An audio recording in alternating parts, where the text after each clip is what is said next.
আসসালামু আলাইকুম প্রিয় শিক্ষার্থীবৃন্দ, এই মুহূর্তে যে যেখান থেকে যুক্ত আছেন সবাইকে অনেক অনেক প্রীতি এবং শুভেচ্ছা জানাচ্ছি। সবাই কমেন্ট করবেন যে সাউন্ড ক্লিয়ার শোনা যাচ্ছে কিনা এবং ভিডিও ক্লিয়ার দেখা যাচ্ছে কিনা।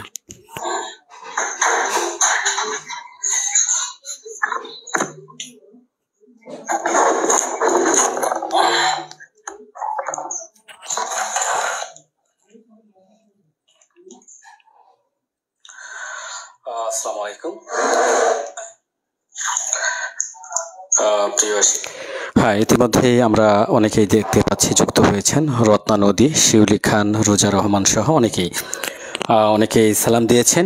সবাইকে আমার পক্ষ থেকে জানাচ্ছি ওয়ালাইকুম আসসালাম।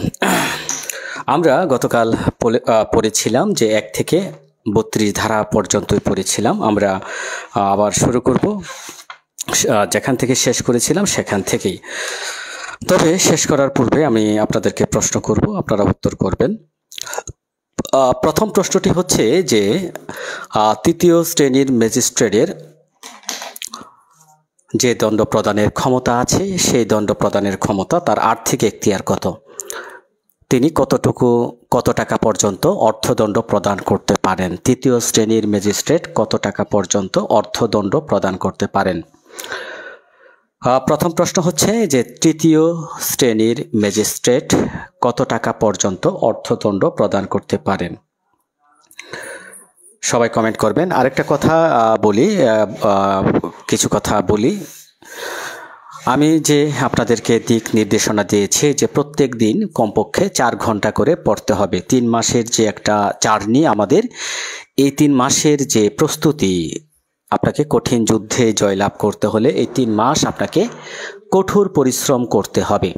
সকালে 2 ঘন্টা করে পড়বেন এবং রাতে 2 ঘন্টা করে, মোট 4 ঘন্টা করে পড়বেন। ইনশাল্লাহ আপনাদের সেরা প্রস্তুতি হবে। পাশাপাশি আমার গাইডলাইন, আমার ক্লাস, আমার অ্যাসাইনমেন্ট এবং আমার পরীক্ষাগুলোতে অংশগ্রহণ করবেন। ইনশাল্লাহ আমি বলতে পারি আপনাদের যে স্বপ্ন, সেই স্বপ্ন পূরণ হবে। তো অনেকেই যুক্ত আছেন, আপনারা সবাই কমেন্ট করবেন, কমেন্ট করবেন সবাই যে তৃতীয় শ্রেণীর ম্যাজিস্ট্রেটের আর্থিক এখতিয়ার কত? 2 লাখ টাকা। কথা শোনা যাচ্ছে না, কথা শোনা যাচ্ছে না। সকালে 2 ঘন্টা করে, অনেক কথা, অনেক সাউন্ড। ওকে,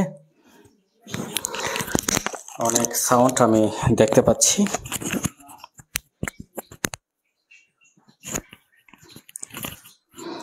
হ্যাঁ, নজরুল চৌধুরী যুক্ত হয়েছেন। আপনি তো দেখা যাচ্ছে বারবার অডিও কলে চলে যান। আশা করি এইভাবে ক্লাসগুলো দেখবেন। আপনার কোনো প্রশ্ন থাকলে কমেন্ট করবেন। ওকে, তো আমরা যে বিষয়গুলো পড়বো, এমডি সাদ্দাম হোসেন যুক্ত আছেন। ওকে, আরেকটা প্রশ্ন করি যে মফস্বল এলাকার জন্য জাস্টিস অব দ্য পিস কে?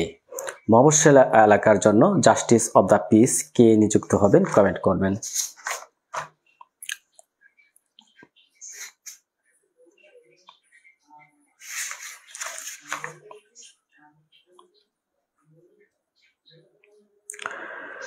ওকে, তো আমরা গতকাল পড়েছিলাম 29-এর গ ধারাতে যে বিষয়টা, যে সরকার হাইকোর্ট বিভাগের সাথে পরামর্শক্রমে কি করতে পারেন, যে সকল অপরাধের শাস্তি মৃত্যুদণ্ড নয়, যে সকল অপরাধ আপনি দেখবেন যে এই শাস্তিগুলো মৃত্যুদণ্ড নয়, সে সকল অপরাধের বিচার করার জন্য হাইকোর্টের সাথে পরামর্শক্রমে, দেখেন আমরা 29-এর ঘ ধারা থেকে শুরু করব। 29-এর ঘ ধারাতে দুইটা কথা বলা হচ্ছে, একটা হচ্ছে বিচার করার ক্ষমতা, বিচার করার ক্ষমতা, বিচার করার ক্ষমতা, আরেকটা হচ্ছে দণ্ড প্রদানের ক্ষমতা।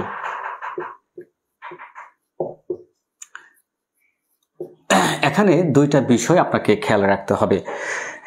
এখানে দেখবেন যে যে সকল অপরাধের শাস্তি মৃত্যুদণ্ড ব্যতীত, অর্থাৎ শাস্তি মৃত্যুদণ্ড ব্যতীত, একটা কথা মনে রাখেন, মৃত্যুদণ্ড ব্যতীত যে সকল অপরাধ আছে, যেমন যাবজ্জীবন থেকে শুরু করে যে কোনো অপরাধের জন্য তিনি কি করতে পারেন, 29-এর ঘ ধারাতে বলা হচ্ছে যে সকল অপরাধের শাস্তি মৃত্যুদণ্ড ব্যতীত অন্য অন্য যে অপরাধগুলো আছে, যেমন ধরেন যাবজ্জীবন কারাদণ্ড থেকে শুরু করে যে কোনো প্রকার কারাদণ্ডের বিচার করার জন্য কাকে দিতে পারেন, সিজেএম, সিএমএম এদেরকে, বা এসিজেএম, এসিজেএম। কথাটা ক্লিয়ার কিনা, বুঝতে পেরেছেন কিনা কমেন্ট করবেন।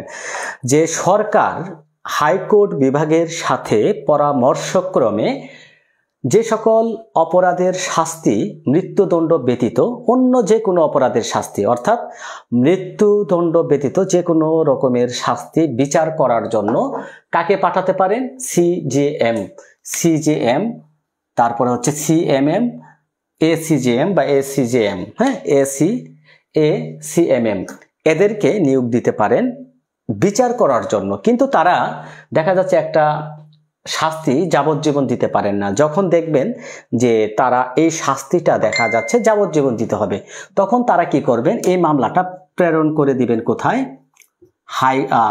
দায়রা জাজে, হ্যাঁ, দায়রা জাজের নিকট প্রেরণ করবেন দায়রা জাজের নিকট। তারা বিচার করতে পারবেন, কিন্তু বিচার করতে গিয়ে যদি তারা দেখেন যে না, এই অপরাধের শাস্তি বেশি দিতে হবে, কারণ আমরা এখানে পড়ব 33-এর ক ধারা। 33-এর ক ধারাটা আপনাকে পড়লেই এই বিষয়টা ক্লিয়ার করতে পারবেন যে বিশেষভাবে কতিপয় ম্যাজিস্ট্রেটের যে উচ্চতর ক্ষমতা, এটা হচ্ছে 29-এর ঘ মানে উচ্চতর ক্ষমতা, উচ্চতর ক্ষমতা। এই ক্ষমতা বলে যদি কোনো ম্যাজিস্ট্রেট একটা বিচার করেন, তাহলে তার শাস্তি দেওয়ার ক্ষমতা হচ্ছে সর্বোচ্চ 7 বছর। দেখা যাচ্ছে তিনি তার দ্বিগুণ শাস্তি দিতে পারবেন, দ্বিগুণ বলতে তিনি 14 বছর পর্যন্ত শাস্তি দিতে পারবেন, তার বেশি তারা শাস্তি দিতে পারেন না। তাহলে দেখেন এই যে 33-এর ক ধারাটা একটু পড়তে হবে আমাদের, যে 29-এর ঘ ধারার যে ক্ষমতা, এই ম্যাজিস্ট্রেটের সর্বোচ্চ পাওয়ার কত, 7 বছর। এখন 29-এর ঘ ধারাতে আরো বলা হচ্ছে বিশেষভাবে ক্ষমতাপ্রাপ্ত ম্যাজিস্ট্রেট কোনো ধরনের অপরাধের বিচার করতে পারবেন, বাট 33-এর ক ধারাতে বলা হয়েছে উক্ত ম্যাজিস্ট্রেট যেসব অপরাধের সর্বোচ্চ সাজা দিতে পারেন, সর্বোচ্চ সাজা কত, 7 বছর। 7 বছরের বেশি তারা কারাদণ্ড দিতে পারবেন না। তারা কি করতে পারবেন, মৃত্যুদণ্ড বা যাবজ্জীবন বা 7 বছরের অধিক কারাদণ্ড ব্যতীত আইনে অনুমোদিত যে কোনো দণ্ড তারা দিতে পারেন। তবে দেখা যাচ্ছে বিশেষভাবে যারা ক্ষমতাপ্রাপ্ত ম্যাজিস্ট্রেট আছেন তারা কি করতে পারেন, সর্বোচ্চ দ্বিগুণ কারাদণ্ড দিতে পারেন। হ্যাঁ, তাদের সর্বোচ্চ শাস্তি দেওয়ার ক্ষমতা হচ্ছে 7 বছর। দুইটা ধারা যদি একত্র মিলিয়ে আমরা শাস্তি এখানে ধরি, তাহলে তারা সর্বোচ্চ শাস্তি দিতে পারেন। সর্বোচ্চ শাস্তি হচ্ছে, খেলা হবে গুল হবে না, হ্যাঁ হ্যাঁ হ্যাঁ, এমডি সালাম সাহেব তারা খেলতে পারবে বাট গোল দিতে পারবেন না। চমৎকার একটা কথা এমডি সালাম সাহেব বলেছেন যে তারা বিচার করতে পারবেন, এদেরকে বিচার করার ক্ষমতা আদালতে দেওয়া হয়েছে, কিন্তু শাস্তি প্রদানের ক্ষমতা এদেরকে দেওয়া হয়নি। হ্যাঁ, শাস্তি প্রদানের ক্ষমতাটা দেওয়া হয়নি। আমি কি জানি কেমন গতকাল থেকে কমেন্ট দেখতে পারি না। হ্যাঁ, তাহলে দেখেন 29 ঘ ধারাতে বলা হচ্ছে মৃত্যুদণ্ড ব্যতীত যে কোনো অপরাধের তারা বিচার করতে পারবেন, শাস্তি দিতে পারবেন না। দণ্ড যদি দিতে হয়, দণ্ড দিতে হবে তাদের সর্বোচ্চ 7 বছর বা দুইটা অপরাধের ধারা মিলে তারা সর্বোচ্চ 14 বছর কারাদণ্ড দিতে পারেন। এখন যদি দেখা যাচ্ছে যে না তার চাইতে বেশি দণ্ড প্রদান করতে হবে, তখন তারা ওই মামলাটা প্রেরণ করবেন কোথায়? কমেন্ট করবেন যে ওই মামলাটা কোথায় প্রেরণ করতে হবে।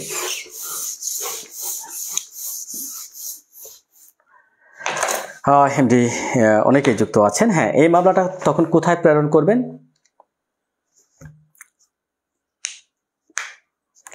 সবাই কমেন্ট করবেন কোথায় প্রেরণ করতে হবে ওই মামলাটা তখন।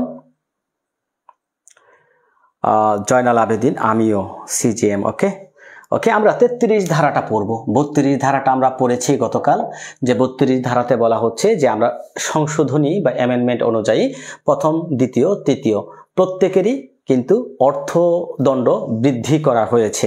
এখানে প্রথম শ্রেণীর ম্যাজিস্ট্রেট 5 বছর 5 লক্ষ টাকা, দ্বিতীয় শ্রেণীর ম্যাজিস্ট্রেট 3 বছর 3 লক্ষ টাকা, এবং তৃতীয় শ্রেণীর ম্যাজিস্ট্রেট 2 বছর 2 লক্ষ টাকা। এই যে এটা আমরা গতকালও পড়েছি, এটা একদম সহজ।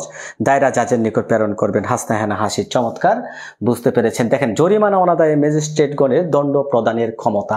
হেডলাইনগুলো সবাই লিখবেন, জরিমানা অনাদায়ে দণ্ড প্রদানের ক্ষমতা। এই যে দেখা যাচ্ছে একটা মামলায় যা আদালত কি করলেন, বিচারক কি করলেন, দেখা যাচ্ছে যে 2 বছর কারাদণ্ড প্রদান করলেন, 2 বছর কারাদণ্ড এবং 10,000 টাকা কি করলেন, অর্থদণ্ড দিলেন, অর্থদণ্ড প্রদান করলেন।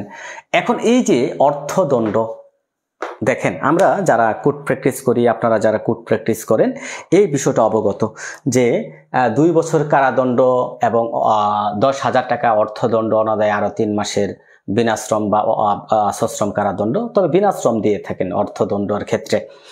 এখন দেখা যাচ্ছে একজন ব্যক্তিকে এই শাস্তিটা প্রদান করা হলো, 10,000 টাকা যে জরিমানা করা হলো, এই টাকাটা যদি তিনি আসামি দিতে কি অসামর্থ্য হয়, আসামি দেখা যাচ্ছে এই যে টাকাটা, এই টাকাটা দিতে অসামর্থ্য, তিনি দিতে পারলেন না, তখন এই যে জরিমানা আদায়, এই যে অর্থদণ্ড অনাদায়ী হলো, এর জন্য কতটুকু শাস্তি দেওয়া যাবে এই ধারাতে এই বিষয়টা নিয়ে আলোচনা করা হয়েছে, যে জরিমানা অনাদায়ে কারাদণ্ড প্রদানের যে ক্ষমতা। এখানে দেখেন, জরিমানা অনাদায়ে ম্যাজিস্ট্রেট আদালত আইনে অনুমোদিত যে কোনো কারাদণ্ড দিতে পারেন, তবে শর্ত হচ্ছে যে কারাদণ্ডের মেয়াদ এই কার্যবিধি অনুসারে ম্যাজিস্ট্রেটের ক্ষমতার বাহিরে হবে না।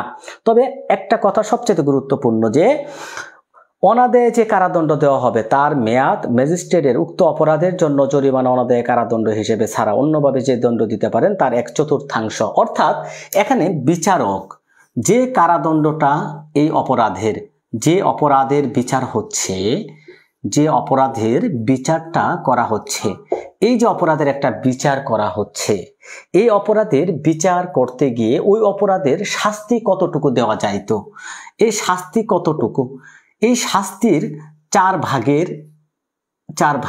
1 ভাগ, সহজ 1/4, অর্থাৎ কি 1/4। একটাই মনে রাখবেন, এই জায়গা থেকে প্রশ্ন হতে পারে যে জরিমানা অনাদায়ে দণ্ড প্রদানের যে ক্ষমতা, এখানে বিচারক শাস্তি দেওয়ার ক্ষমতা কতটুকু, সে কতটুকু শাস্তি দিতে পারেন, 1/4। সবাই হ্যাঁ, 1/4। 32 ধারা অনুসারে ম্যাজিস্ট্রেট যে সর্বাধিক মেয়াদের মূল কারাদণ্ড, আচ্ছা, জরিমানা অনাদায়ে কারাদণ্ড উক্ত অপরাধের নির্দিষ্ট কারাদণ্ডের 1/4 বেশি হবে না, এবং শুধুমাত্র অর্থদণ্ড প্রদান করলে জরিমানা অনাদায়ে কারাদণ্ড নির্দিষ্ট বাইরে হবে না। মানে মূল বিষয়টা হচ্ছে তিনি একটা অপরাধের বিচার করতেছেন, ওই অপরাধের বিচার করতে গিয়ে ওই অপরাধের শাস্তি কতটুকু দিতে পারে একজন ম্যাজিস্ট্রেট, এখন দেখা যাচ্ছে অর্থদণ্ড প্রদান করলেন, দেখা যাচ্ছে 2 বছরের কারাদণ্ড তিনি দিলেন, 10,000 টাকা জরিমানা করলেন। এখন এই 2 বছরের 4 ভাগ করেন, কত হয়? 6 মাস। তাহলে এই যে 10,000 টাকা জরিমানা অনাদায়ে তিনি তাকে 6 মাসের কারাদণ্ড দিতে পারেন, কারণ 2 বছর, 6 দুগুণে 12, ঠিক আছে, 24, 424, তাহলে 24 মাসের কারাদণ্ড মানে 2 বছর। এখানে 6 মাসের 4-এর 1 ভাগ কারাদণ্ড দিতে পারেন, 1/4, 1/4। এটা কমেন্ট করেন। এখান থেকে প্রশ্ন হয়ে যেতে পারে যে জরিমানা অনাদায়ে কারাদণ্ড প্রদান করতে হলে কতটুকু কারাদণ্ড প্রদান করতে পারে। 35 ধারাতে, 33 ধারাতে যে কথাটা আমরা দেখলাম, জরিমানা অনাদায়ে কারাদণ্ড দিতে পারেন একজন ম্যাজিস্ট্রেট 1/4, 1/4। হ্যাঁ, সবাই কমেন্ট করবেন। হ্যাঁ, বুঝতে পেরেছেন? যদি কোনো প্রশ্ন থাকে কমেন্ট করবেন, প্রশ্ন থাকলে কমেন্ট করবেন। আমরা চলি অন্য কোনো ধারাতে, দেখি কোন ধারা আছে। একই মামলায় কতিপয় অপরাধে দণ্ডিত হলে যে শাস্তি দেওয়া যায়। দেখেন, একটা মামলাতে দেখা যাচ্ছে 35 ধারাতে একই মামলায় ভিন্ন ভিন্ন অপরাধে, আমি লিখলাম ভিন্ন ভিন্ন, একই মামলায় একটা মামলা ভিন্ন ভিন্ন অপরাধে,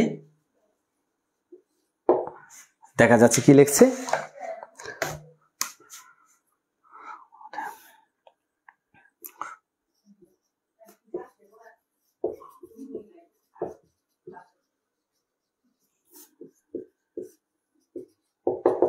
দেখা যাচ্ছে আপনার বিরুদ্ধে একটা মামলা হলো।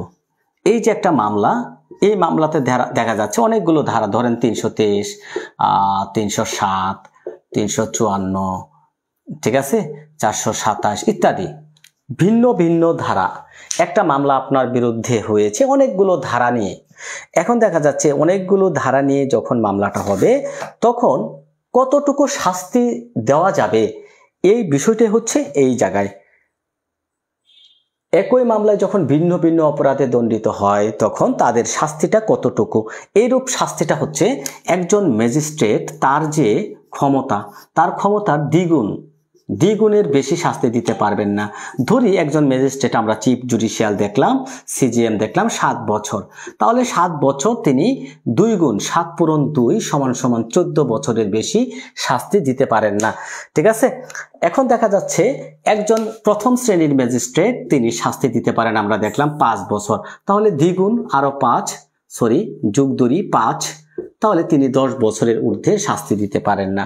এটাই হচ্ছে এখানে মূল বিষয়। হ্যাঁ, এটাই হচ্ছে মূল বিষয়, অর্থাৎ দ্বিগুণ, 2 গুণের বেশি শাস্তি দিতে পারেন না, 2 গুণের বেশি এখানে শাস্তি দেওয়া যাবে না।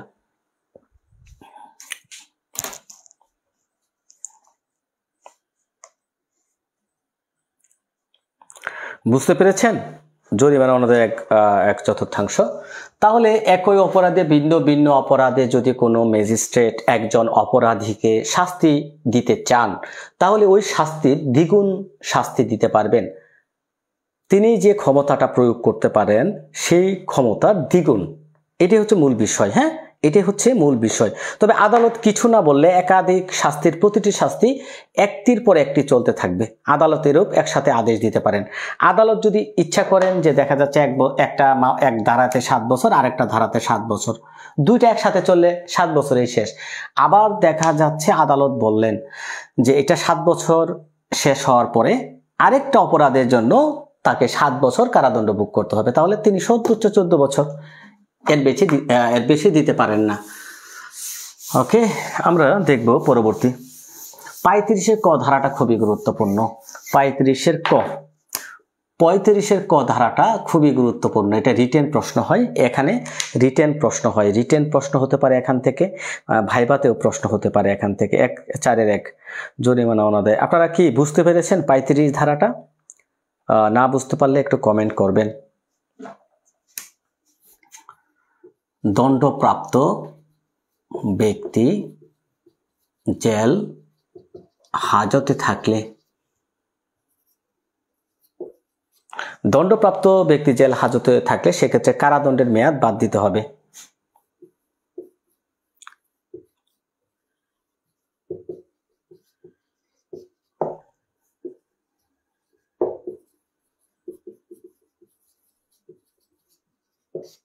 দেখেন, দণ্ডপ্রাপ্ত ব্যক্তি যদি জেল হাজতে থাকে, আপনারা কি আগের ধারাগুলো বুঝতে পেরেছেন কি না? না বুঝতে পারলে কমেন্ট করবেন। যে বুঝতে পারছে স্যার দণ্ড 14 বছরের অধিক হবে না। হ্যাঁ, ওকে। দেখেন, দণ্ডপ্রাপ্ত ব্যক্তি জেল হাজতে যদি থাকে সেক্ষেত্রে কারাদণ্ডের মেয়াদ বাদ দিতে হবে। এটা হচ্ছে এরকম, দেখা যাচ্ছে করিম যখন তার বিরুদ্ধে মামলা হয়, এই মামলা চলমান থাকা অবস্থায় তিনি জেলে ছিলেন ধরি 6 মাস। তিনি জামিনে মুক্তি লাভ করেন, তাই না? জামিনে মুক্তি পায়। জামিনে মুক্তি পাওয়ার পরে সাক্ষ্য প্রমাণ শেষে তার দণ্ড হয় ধরেন 1 বছর। তাহলে এই যে 1 বছর তার দণ্ড হলো, তিনি কিন্তু যখন মামলা যখন ট্রায়ালে চলমান আছিল, যখন মামলা দেখা যাচ্ছে, আপনারা যখন একটা মামলা অ্যারেস্ট হয় আসামি কিন্তু প্রাথমিক অবস্থায় অনেক মামলায় জেল হাজত খাটে। এখন তারা যদি জেল হাজতে থাকে, যতদিন জেল হাজতে থাকবে, যদি মামলাটা বিচার শেষে তার একটা শাস্তি হয়, দেখা যাচ্ছে বিচার শেষে তার শাস্তি হলো 1 বছর। করিম কতদিন জেল হাজতে ছিলেন? 6 মাস। তাহলে এখানে মাইনাস, এই যে 12 মাস, 1 বছর মানে তো 12 মাস, মাইনাস করতে হবে 6 মাস। তাহলে তাকে আর 6 মাস হাজত খাটতে হবে। 35 ক ধারাটা এটাই হচ্ছে মূল বিষয়। দেখা যাচ্ছে করিম যখন মামলা চলে তখন তিনি 1 বছরই জেল হাজতে ছিলেন। 1 বছর ধরি 1 বছর তিনি জেলে ছিলেন। 1 বছর জেলে থাকলে তাকে আর কতদিন খাটতে হবে? কমেন্ট করবেন। সিম্পল বিষয়। একটু ফৌজদারি কার্যবিধি হচ্ছে পদ্ধতিগত আইন, প্রসিডিউরাল ল। এখানে একটু বুঝতে পারলেই আপনার ওকে। 35 ক ধারা, দণ্ডপ্রাপ্ত ব্যক্তি জেল হাজতে থাকলে সেক্ষেত্রে কারাদণ্ডের মেয়াদ বাদ দিতে হবে। হ্যাঁ, শিউলি খান, এখানে যে বিষয়টা, এই যে করিম 1 বছরে জেল হাজতে ছিলেন, বিচার শেষে তার দণ্ড হয় 1 বছর। এখন তিনি কতদিন জেল হাজতে থাকবেন বলেন তো দেখি? সে জেলেই ছিল 1 বছর, বিচার শেষে তার কারাদণ্ড হলো 1 বছর। সে কতদিন জেল হাজত থাকবে? কমেন্ট করবেন।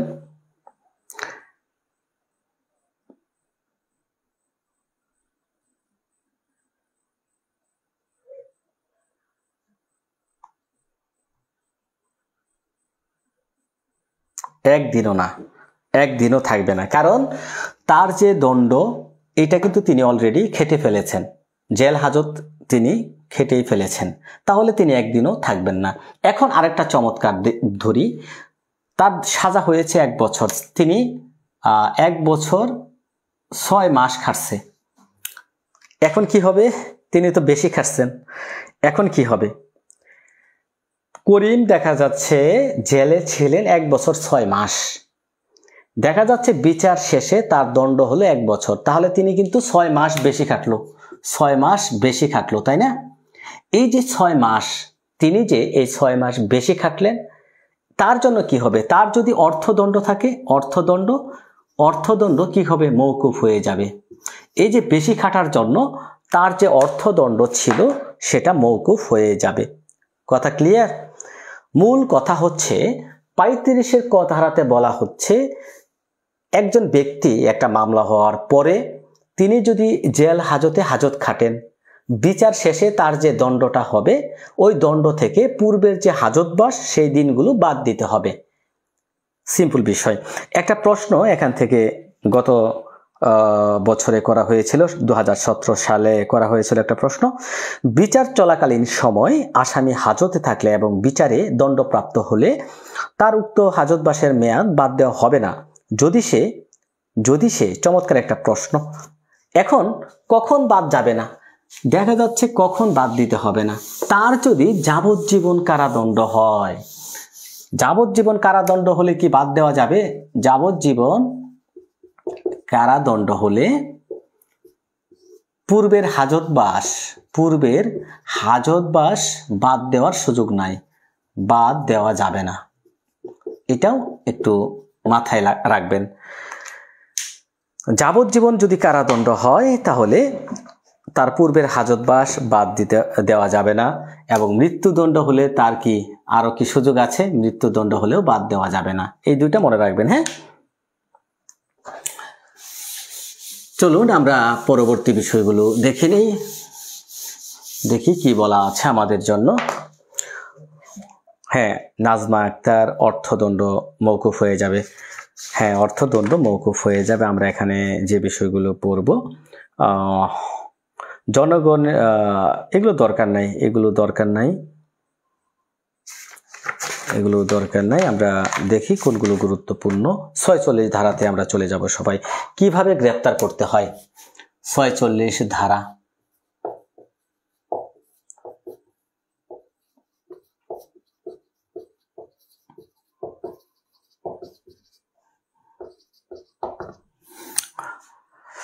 অ্যারেস্ট, হ্যাঁ, অ্যারেস্ট হাউ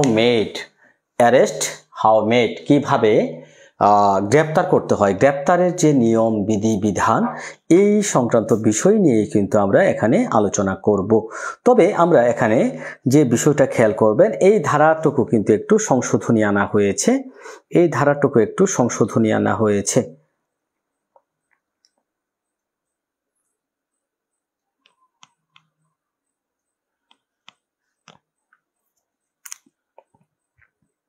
অনেকেই মেসেজ দিচ্ছেন।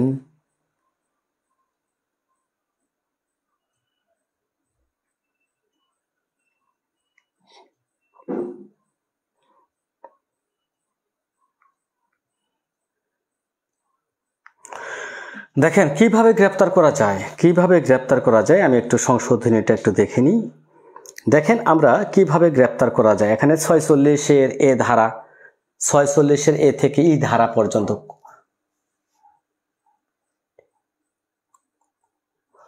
46-এর এই ধারাটা কিছু সংশোধনী আনা হয়েছে, সংযোজন করা হয়েছে। এখন আমরা কিভাবে গ্রেপ্তার করতে হয় এই বিষয়টা জানবো। দেখেন এখানে 3 ভাবে একজন আসামিকে পুলিশ গ্রেপ্তার করতে পারেন, আমরা 46 ধারাতে পড়েছি। এখানে দেখেন স্পর্শ বা আটকের মাধ্যমে, স্পর্শ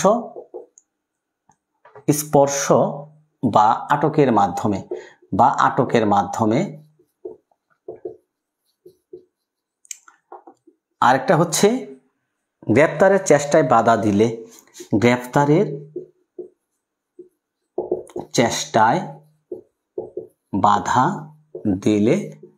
যে কোনো প্রয়োজনীয়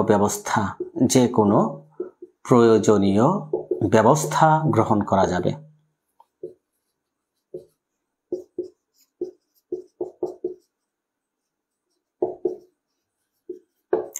তাহলে দেখেন আমরা 1 নাম্বার যে বিষয়টা দেখলাম, যেভাবে পুলিশ একজন ব্যক্তিকে গ্রেপ্তার করতে পারে, স্পর্শ বা আটকের মাধ্যমে গ্রেপ্তার করতে পারবে।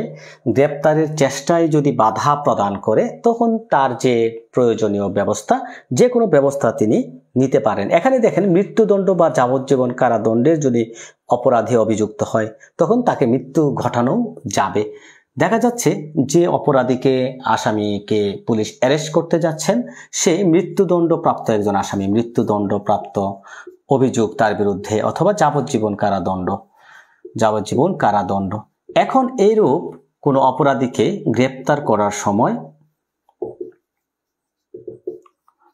কি করা যাবে? প্রয়োজন বুঝে মৃত্যু ঘটানো যেতে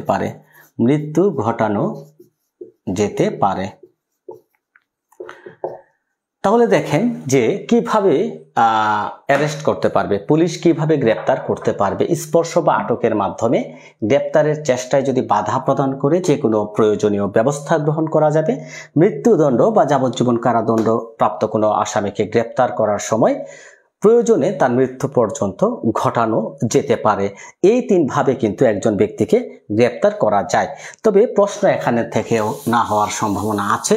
আপনাদের প্রশ্ন হইলে এখান থেকে হতে পারে। আমরা 46 ধারাটা কিছু সংযোজন করা হয়েছে। 46-এর ক ধারা থেকে 46-এর উম ধারা পর্যন্ত আমি নোটটা কিন্তু আপনাদেরকে দিয়েছিলাম। 46-এর এ ধারাতে যে সংশোধনীটা আনা হয়েছে, দেখবেন 46-এর ক বা এ, এখানে যে কথাটা বলা হচ্ছে, গ্রেপ্তারের প্রক্রিয়া ও কর্মকর্তার কর্তব্য। যিনি আসামি, যে গ্রেপ্তারটা হবেন, তার যে কর্তব্যটা কি, তার প্রতিক্রিয়াটা কি, এই বিষয়টি হচ্ছে এখানে মূল বিষয়, যে কি কি ব্যবস্থা তিনি গ্রহণ করতে পারবেন, কি কি ব্যবস্থা অবলম্বন করতে পারবেন। ক থেকে ও ধারা পর্যন্ত এখানে অনেকগুলো সংশোধনী আনা হয়েছে। কি কি আনা হয়েছে? অনেকগুলো। হ্যাঁ, অনেকেই কমেন্ট দিচ্ছেন, ওকে, অনেকেই কমেন্ট দিচ্ছেন। তবে এই যে সংশোধনীটা দেখবেন যে গ্রেপ্তারের প্রক্রিয়া ও কর্মকর্তার কর্তব্য, একজন পুলিশ অফিসার কি কি কর্তব্য তিনি এখানে পালন করতে পারবেন, তার কি কি কাজ আছে। এই যে সংশোধনীটা খুবই গুরুত্বপূর্ণ, অ্যামেন্ডমেন্টটা কিন্তু খুবই গুরুত্বপূর্ণ, কারণ এই অ্যামেন্ডমেন্টটা সত্যিই খুব দরকার ছিল। 46-এর এ ধারা থেকে 46-এর ই ধারা পর্যন্ত, অর্থাৎ ক থেকে ও ধারা পর্যন্ত। এখানে এই যে বিষয়গুলো দেখবেন, গ্রেপ্তারের সময় গ্রেপ্তারের প্রক্রিয়া ও কর্মকর্তা, গ্রেপ্তারের প্রক্রিয়া ও কর্মকর্তার কর্তব্য। তিনি কি করবেন? একজন আসামিকে যখন গ্রেপ্তার করতে যাবেন, তিনি যে পুলিশ অফিসার, তাকে সেই পরিচয়টা প্রদান করতে হবে। অবশ্যই একজন ব্যক্তিকে যখন একজন পুলিশ গ্রেপ্তার করতে যাবেন, প্রয়োজন বোধে তার আইডি কার্ড, তার পরিচয় তাকে প্রকাশ করতে হবে। এবং এখানে আরো বলা হচ্ছে গ্রেপ্তারের স্মারকলিপি প্রস্তুত করতে হবে, ন্যূনতম একজন ব্যক্তির স্বাক্ষর নিতে হবে। এখন দেখা যাচ্ছে আপনাকে যখন গ্রেপ্তার করতে যাবে, কোনো ব্যক্তিকে যখন পুলিশ গ্রেপ্তার করতে যাবে, অবশ্যই একজন ব্যক্তির কি হবে?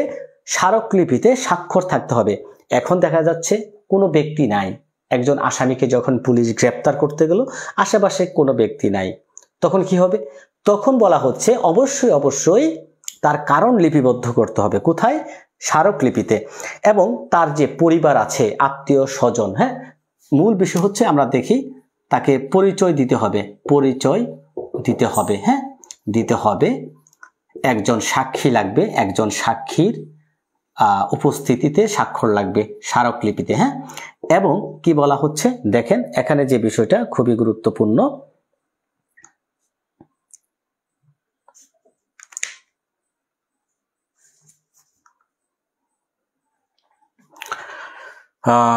একটু ওয়েট করবেন।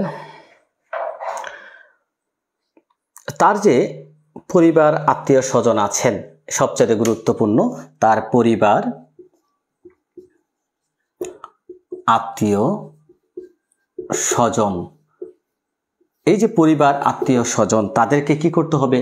এই যে তাকে গ্রেপ্তার করা হয়েছে, সেই গ্রেপ্তারের কারণ উল্লেখ করতে হবে, বলতে হবে, এবং তাকে কি করতে হবে? তার পরিবারদেরকে জানাতে হবে। এটাই হচ্ছে মূল বিষয়। তার পরিবারদেরকে কি করতে হবে? অবহিত করতে হবে। ঠিক আছে? এটা কতক্ষণের মধ্যে করতে হবে? এটা গুরুত্বপূর্ণ। এখানে প্রশ্ন হতে পারে 12 ঘন্টার মধ্যে, গ্রেপ্তারের 12 ঘন্টার মধ্যে।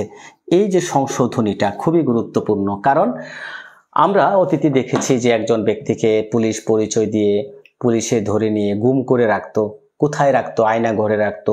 এই যে একটা প্রতিক্রিয়া, এইগুলো কিন্তু এখন এই ধারার মাধ্যমে একদম বন্ধ হয়ে গেছে।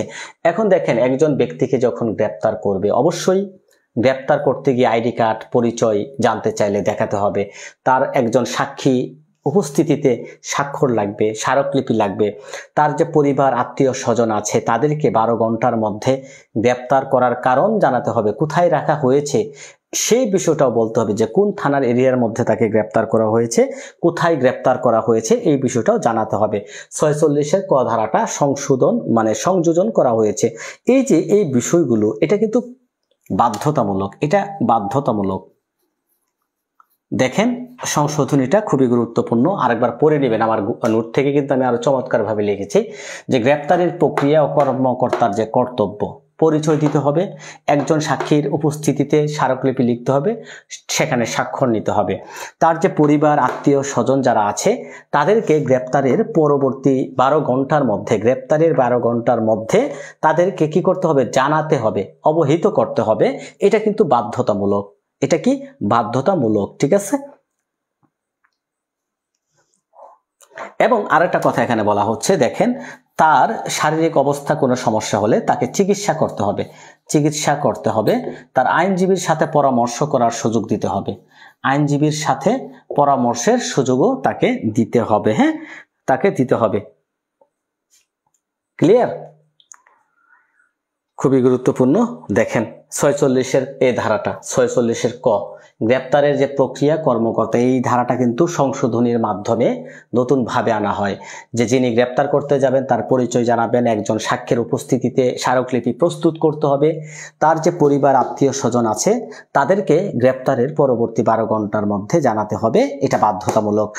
তার শারীরিক অবস্থা কোনো সমস্যা হলে তাকে চিকিৎসা করতে হবে, আইনজীবীর সাথে পরামর্শ যে একটা সুযোগ তাকে দিতে হবে। ওকে, তারপরে চলুন আমরা দেখি 46-এর বি।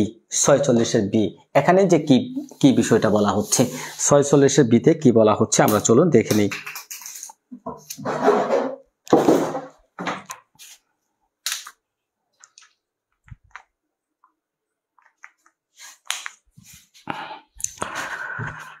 ওকে,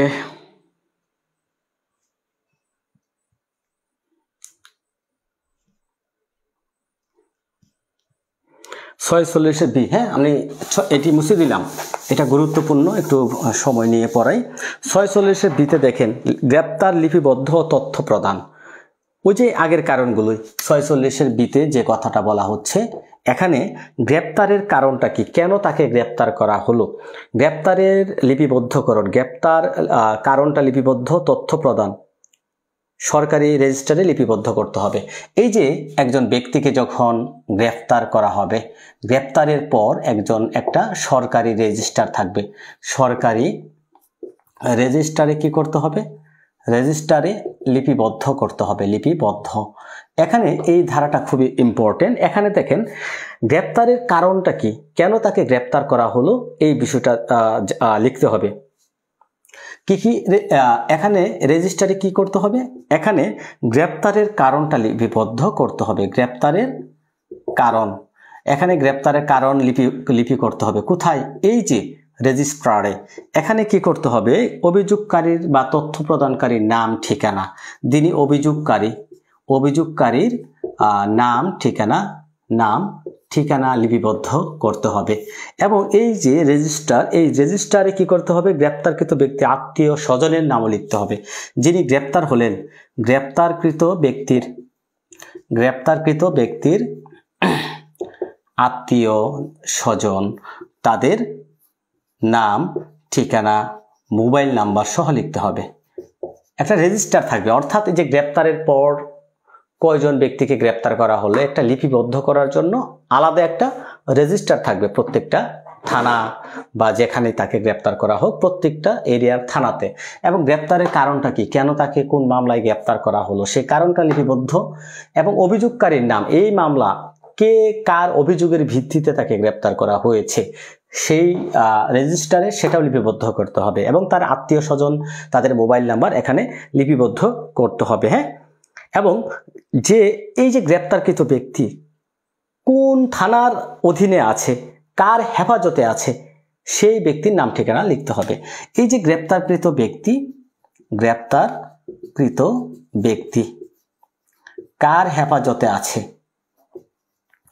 এই যে কার হেফাজতে আছে সেই ব্যক্তির নাম ঠিকানা লিখতে হবে, নাম ঠিকানা, কোন থানার এরিয়ার মধ্যে কোথায় তাকে হেফাজতে রাখা হয়েছে ওই বিষয়টাও কিন্তু উল্লেখ করতে হবে এখানে। হ্যাঁ, এটা মনে রাখবেন। এবং এই যে গ্রেপ্তারের পর তার ব্যক্তির আত্মীয় স্বজনকে এই তথ্যগুলো দিতে হবে, গ্রেপ্তারের পর তার আত্মীয় স্বজন, যিনি গ্রেপ্তার হলেন তার আত্মীয় স্বজনকে কি করতে হবে, এই তথ্যগুলো প্রদান করতে হবে। তাহলে দেখেন আমরা বি ধারাটা, 46-এর বি ধারাটা, এইগুলো আসলে পুলিশের জন্য খুবই গুরুত্বপূর্ণ, যারা পুলিশ তাদের জন্য খুবই গুরুত্বপূর্ণ। যে গ্রেপ্তারের পর সরকারি রেজিস্টারে লিপিবদ্ধ, গ্রেপ্তারের কারণটা লিপিবদ্ধ করতে হবে। এখানে আসামি, অভিযোগকারী, যার অভিযোগের ভিত্তিতে আসামিকে অ্যারেস্ট করা হয়েছে, তার নাম ঠিকানা লিখতে হবে। দেখা যাচ্ছে গ্রেপ্তারকৃত ব্যক্তির আত্মীয় স্বজনের নাম ঠিকানা মোবাইল নাম্বার লিখতে হবে, গ্রেপ্তারের ব্যক্তির কার হেফাজতে আছে সেই ঠিকানাটা লিখতে হবে। গ্রেপ্তারে 12 ঘন্টার মধ্যে অভিহিত করতে হবে, এবং তার আত্মীয় স্বজনকে তথ্য দিতে হবে, কেন তাকে গ্রেপ্তার করা হলো, কি মামলায় কোথায় গ্রেপ্তার করা হলো, কোথায় তাকে হেফাজতে রাখা হয়েছে, ইত্যাদি ইত্যাদি। এখানে এই বিষয়গুলো কিন্তু খুবই খুবই গুরুত্বপূর্ণ। ঠিক আছে, বুঝতে পেরেছেন কিনা এইটুকু কমেন্ট করবেন, না বুঝতে পারলে কমেন্ট করবেন সবাই।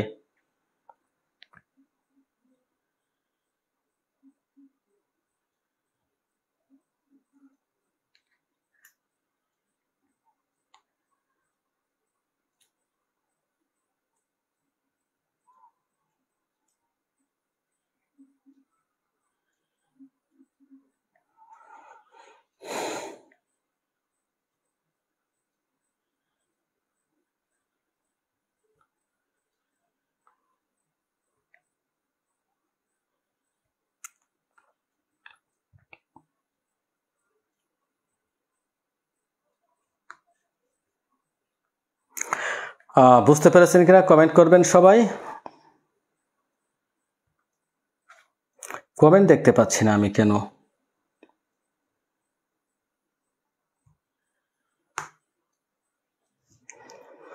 ওকে, বুঝতে পেরেছি। মূল কথাটা হচ্ছে দেখেন 46-এর এ বি যাই বলি, এখানে সকল কিছু আমি সামারি করে দিই আপনাদেরকে, একদম সামারি করে দিই। এগুলো আসলে অনেক সময়ের বিষয়, আপনারা মন দিয়ে পড়ে নেবেন। আমার হ্যান্ড নোটের সহজ ভাষায় কিন্তু আমি এগুলো আপনাদেরকে দিয়েছি। একটা কথা আপনি মনে রাখবেন, সহজ কথা, এই যে 46-এর এ ধারা থেকে আমি এক কথায় সামারি করে দিচ্ছি। 46-এর ক ধারা থেকে ও ধারা পর্যন্ত এখানে কয়টি? 5টি উপধারা সংযোজন করা হয়েছে। এখানে প্রত্যেকটা ধারাতে যে কথাটা বলা হচ্ছে, যখন একজন আসামিকে গ্রেপ্তার করা হবে, পুলিশ যদি হয় তাহলে তার নাম ঠিকানা, তার পরিচয়, তার আইডি কার্ড থাকলে দেখতে চাইলে অবশ্যই দেখাতে হবে, আইডি কার্ড দেখাতে হবে, পরিচয় জানতে চাইলে পরিচয় দিতে হবে। এবং দেখা যাচ্ছে যখন আসামিকে গ্রেপ্তার করা হবে অবশ্যই কি করতে হবে, একজন স্থানীয় গণ্যমান্য ব্যক্তিগণের স্বাক্ষর নিতে হবে, একটা স্মারক লিপি প্রস্তুত করতে হবে। এবং এই যে স্মারক লিপি প্রস্তুতের সময় দেখা যাচ্ছে ওই ব্যক্তি নাই, কোনো সাক্ষী নাই, এর কারণ লিপিবদ্ধ করতে হবে। তারপরে এখানে আরো বলা হচ্ছে যে তাকে কার হেফাজতে নেওয়া হয়েছে, কোন থানার এরিয়ার মধ্যে নেওয়া হয়েছে, অবশ্যই সেটা লিপিবদ্ধ করতে হবে। রেজিস্টার থাকবে একটা, এই রেজিস্টারে লিপিবদ্ধ করতে হবে। এবং গ্রেপ্তারের পরবর্তী 12 ঘন্টার মধ্যে তার আত্মীয় স্বজন, আইনজীবী এদের সাথে যোগাযোগ করতে দেওয়া হবে। এটা হচ্ছে মূল বিষয়। এখন দেখা যাচ্ছে আরো এখানে দেখবেন আরো কিছু এখানে সংযোজন হয়েছে একটা ধারা, আমি আপনাদেরকে দেখাই।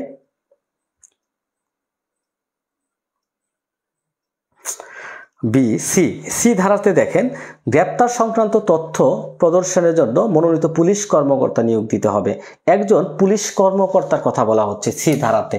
এখানে 46-এর সি ধারা বা গ ধারা, এই ধারাতে যে কথাটা বলা হচ্ছে, একজন এই যে রেজিস্ট্রার থাকবে না, যে রেজিস্ট্রারে গ্রেপ্তারকৃত ব্যক্তিকে নাম ঠিকানা উল্লেখ করতে হবে, এই রেজিস্টার মেনটেন করার জন্য এক কথায় যদি বলি, সহজভাবে বলি 46-এর সি ধারাতে যে কথাটা বলা হচ্ছে, একটা রেজিস্টার থাকবে এবং একজন ব্যক্তিকে নিয়োগ দিতে হবে যে পুলিশের ASI এর নিম্নে পদস্থ কর্মচারী নয়, অবশ্যই ASI এর উপরে। ASI এখানে দেখেন বলা হচ্ছে যে প্রতিটি জেলা, মেট্রোপলিটন এলাকা, প্রতিটি থানার একজন ASI বা তদূর্ধ্ব পদমর্যাদা কর্মকর্তাকে মনোনীত করতে হবে।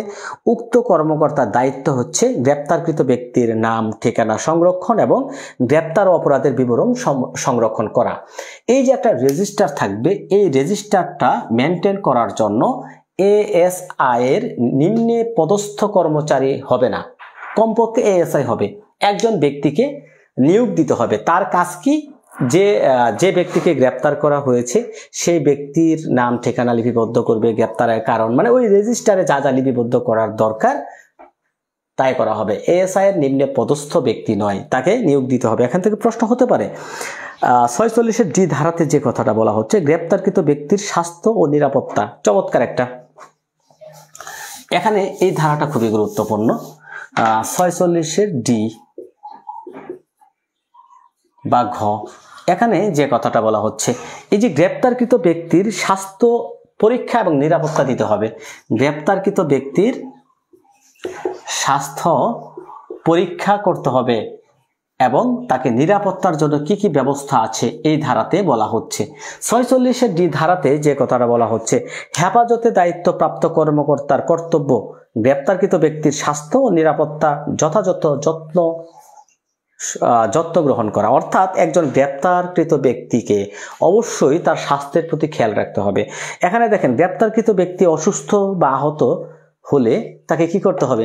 দেখা যাচ্ছে গ্রেপ্তার করতে গিয়ে একজন ব্যক্তি অসুস্থ হয়ে পড়লেন, অসুস্থ বা আহত হলে তখন কি করতে হবে? একজন সরকারি হাসপাতালে, কোথায় যেতে হবে? সরকারি হাসপাতালে সরকারি রেজিস্টারভুক্ত একজন চিকিৎসক দ্বারা তাকে কি করতে হবে? পরীক্ষা করতে হবে।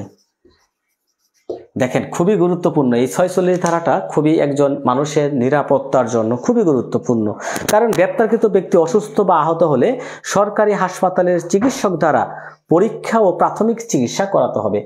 তাহলে অবশ্যই যখন একজন ব্যক্তিকে গ্রেপ্তার করতে হবে, গ্রেপ্তারের সময় যদি দেখা যাচ্ছে যে ওই ব্যক্তির স্বাস্থ্যের কোনো সমস্যা আছে, তিনি অসুস্থ অথবা আহত হয়ে পড়েন, অবশ্যই কি করতে হবে, সরকারি হাসপাতালের সরকারি রেজিস্টারভুক্ত চিকিৎসক দ্বারা তাকে কি করতে হবে, তার স্বাস্থ্যের পরীক্ষা করতে হবে। এখন দেখা যাচ্ছে একজন ব্যক্তিকে গ্রেপ্তার করা হলো, তিনি মহিলা, তখন কি করতে হবে, অবশ্যই কোনো মহিলা ডাক্তার বা নার্স দ্বারা তার স্বাস্থ্য পরীক্ষা করাতে হবে। মহিলা যদি হয় অবশ্যই তাকে কোনো মহিলা ডাক্তার অথবা কোনো নার্স দ্বারা এই স্বাস্থ্যটা পরীক্ষা করাতে হবে। হ্যাঁ, ঠিক আছে। এবং এই যে চিকিৎসা শেষে অবশ্যই কি করতে হবে, প্রত্যয়নপত্র দিতে হবে। চিকিৎসা শেষে অবশ্যই কি করতে হবে, প্রত্যয়নপত্র দিতে হবে। হ্যাঁ,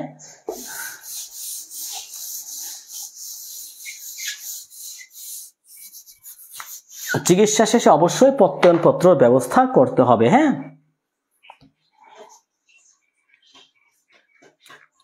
এখন দেখেন এই যে গ্রেপ্তারের পরে দেখা যাচ্ছে এখানে গ্রেপ্তারের যে বিধিবিধান নিয়মগুলো, এইগুলো যদি না মানে তখন ম্যাজিস্ট্রেট কি করতে পারে, দেখেন ম্যাজিস্ট্রেটের কর্তব্যটা কি। এখানে ম্যাজিস্ট্রেটের কর্তব্যটা কি দেখেন, যে গ্রেপ্তারকৃত ব্যক্তি অসুস্থ বা আহত হলে ম্যাজিস্ট্রেট প্রয়োজনীয় চিকিৎসার আদেশ দিবেন। এখানে দেখা যাচ্ছে একজন ব্যক্তিকে গ্রেপ্তার করা হলো, তাকে ম্যাজিস্ট্রেটের নিকট হাজির করা হলো। গ্রেপ্তারকৃত ব্যক্তিকে যখন ম্যাজিস্ট্রেটের নিকট হাজির করা হয়, কার নিকট, ম্যাজিস্ট্রেটের নিকট হাজির করা হয়, তখন ম্যাজিস্ট্রেটের দায়িত্ব বা কর্তব্যটা কি থাকে। ম্যাজিস্ট্রেট দেখবেন যে ওই গ্রেপ্তারকৃত ব্যক্তি আহত কিনা বা অসুস্থ কিনা, আহত বা অসুস্থ কিনা। তিনি যদি আহত বা অসুস্থ হন অবশ্যই কি করতে হবে, তৎক্ষণাৎ তাকে চিকিৎসার জন্য ব্যবস্থা করবেন, তার চিকিৎসার ব্যবস্থা করবেন। এবং আরেকটা কথা বলা হচ্ছে এই ধারাতে দেখেন, গুরুতর অসুস্থ বা আহত থাকায় হাজির করা সম্ভব না হলে ভিডিও লিংকের মাধ্যমে উপস্থাপন করা হয়। অবশ্যই এখানে ম্যাজিস্ট্রেটের অনুমোদন লাগবে। যদি দেখা যাচ্ছে একজন ব্যক্তিকে গ্রেপ্তার করা হলো, তিনি খুবই অসুস্থ অথবা আহত, তখন ম্যাজিস্ট্রেটের নিকট হাজির করা সম্ভব হচ্ছে না, সেক্ষেত্রে কি করতে হবে, ভিডিও ফোনের মাধ্যমে, ভিডিও তথ্য প্রযুক্তি ভিডিও কলের মাধ্যমে দেখাতে হবে। অবশ্যই এখানে ম্যাজিস্ট্রেটের কি করতে হবে, এই ম্যাজিস্ট্রেটের অনুমোদন লাগবে, অনুমতি লাগবে, অনুমোদন সাপেক্ষে এটা হবে। তাহলে আমরা 46 থেকে একটু সামারি করি। এই ধারাটা খুবই সংশোধন হওয়ার পরে খুবই গুরুত্বপূর্ণ, সেহেতু আমরা সংশোধন করব। এখানে 46-এর ক ধারা থেকে ও ধারা পর্যন্ত যে সংযোজন করা হয়, সংযোজন, এই ধারাটুকু সংযোজনের পরে নিবর্তনমূলক যে আটক, এই আটকগুলো কিন্তু এখন আর হবে না। আয়নাঘরের মতো দেখা যাচ্ছে একজন ব্যক্তিকে আটক করে রাখা হলো দিনের পরে দিন, এই বিষয়গুলো আর হবে না। একজন ব্যক্তি দেখা যাচ্ছে পুলিশে ধরে নিয়ে কোথায় আটক রাখা হয়েছে, 3 দিন 4 দিন কোনো খোঁজ খবর নেই, এই বিষয়গুলো কিন্তু এই ধারাটা সংযোজন হওয়ার পরে একদম রহিত হয়ে যায়। এখন দেখেন 46-এর ক ধারা থেকে যদি আমরা দেখি একদম ও ধারা পর্যন্ত, এখানে প্রত্যেকটা বিষয় কিন্তু একজন ব্যক্তির, একজন গ্রেপ্তারকৃত ব্যক্তির নিরাপত্তার কথা বলা হচ্ছে। কি নিরাপত্তা, তার স্বাস্থ্যের নিরাপত্তা, তার যে গ্রেপ্তারের পরে তার যে ক্ষতি না হয়, এই নিরাপত্তার কথা এখানে বলা হচ্ছে।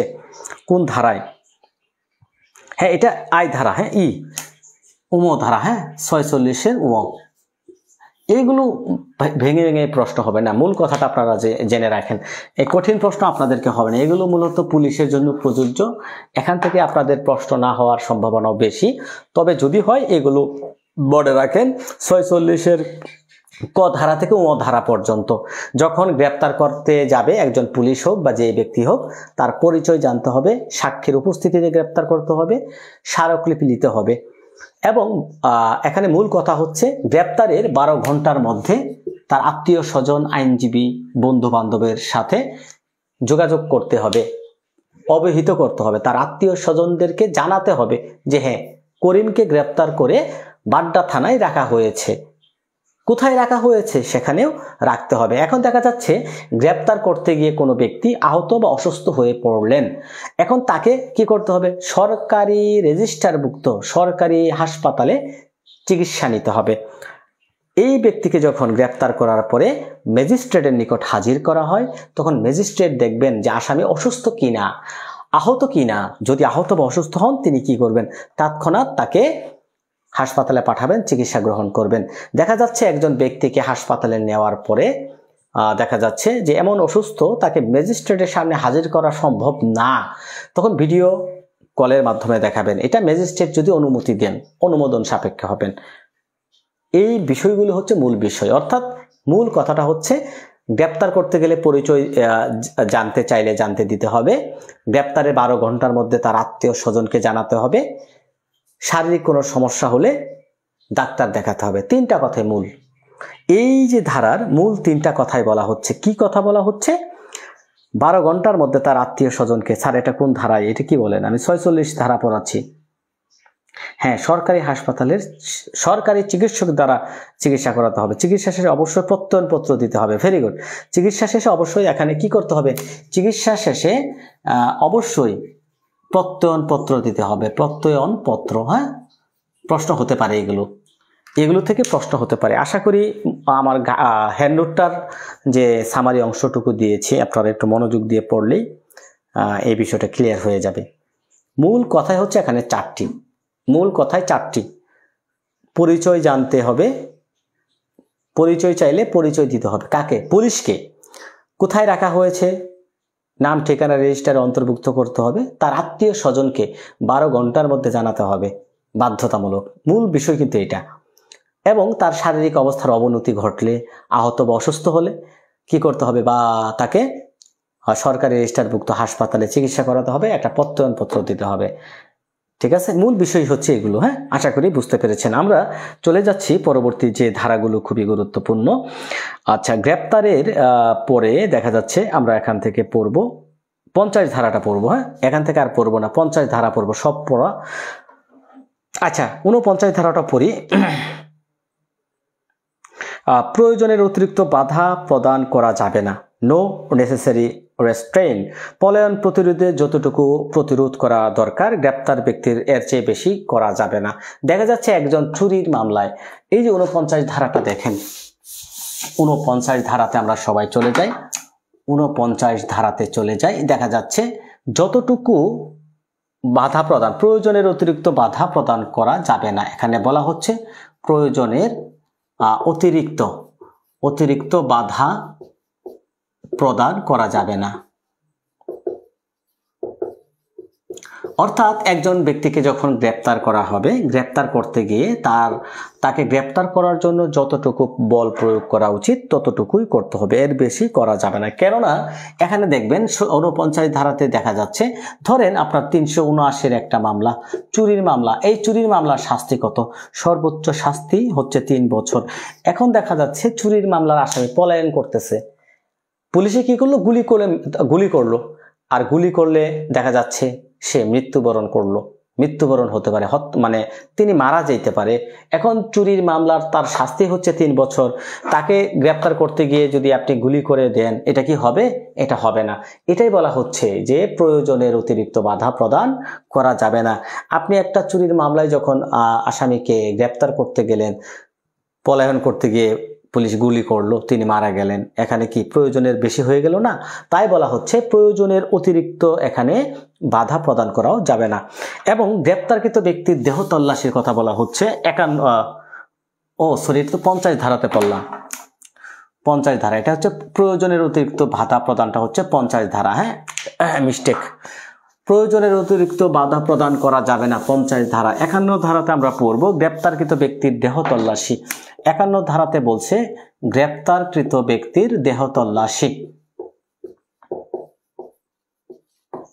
তার দেহটা কিভাবে তল্লাশি করতে হবে, এই নিয়ম কানুনটা 51 ধারাতে আছে। একজন পুলিশ যখন একজন ব্যক্তিকে গ্রেপ্তার করতে যাবেন, কিভাবে তাকে গ্রেপ্তার করতে হবে, তার দেহ, হ্যাঁ, এটা 50 ধারাতে আছে, রাইট। হ্যাঁ, প্রয়োজনের অতিরিক্ত বাধা প্রদান, গ্রেপ্তার, হ্যাঁ, প্রয়োজনের অতিরিক্ত বাধা প্রদান 50 ধারা, সরি, এটা মনে রাখবেন, প্রশ্ন হতে পারে। নো নেসেসারি রেস্ট্রেইন কত ধারার বিধান? নো নেসেসারি রেস্ট্রেইন কত ধারার বিধান? ইংরেজি হেডলাইনটা পড়ে নেবেন। গ্রেপ্তারকৃত ব্যক্তির দেহ তল্লাশি, গ্রেপ্তারকৃত ব্যক্তির দেহ তল্লাশির যে বিধানটা দেখেন, গ্রেপ্তারকৃত ব্যক্তিকে গ্রেপ্তার করতে হলে পুলিশ অফিসার কি করবেন? তার দেহ তল্লাশি করতে পারবেন, প্রয়োজনীয় পরিধেয় বস্ত্র ছাড়া সবকিছু নিরাপদে হেফাজতে রাখতে পারবেন। তবে মূল বিষয়টা হচ্ছে এখানে মেড অফ সার্চিং উইমেন্ট, স্ত্রী লোকের দেহ তল্লাশি, এটা খুবই গুরুত্বপূর্ণ। স্ত্রী লোকের দেহ তল্লাশি এটা নিয়ম আছে। স্ত্রী লোকের দেহ তল্লাশি যখন করবেন, একজন পুরুষ কি একজন স্ত্রী লোকের দেহ তল্লাশি করতে পারবেন না? অবশ্যই একজন নারী দিয়ে তার স্ত্রী লোককে কি করতে হবে? দেহ তল্লাশি করতে হবে। অবশ্যই এখানে কঠোরভাবে শালীনতা বজায়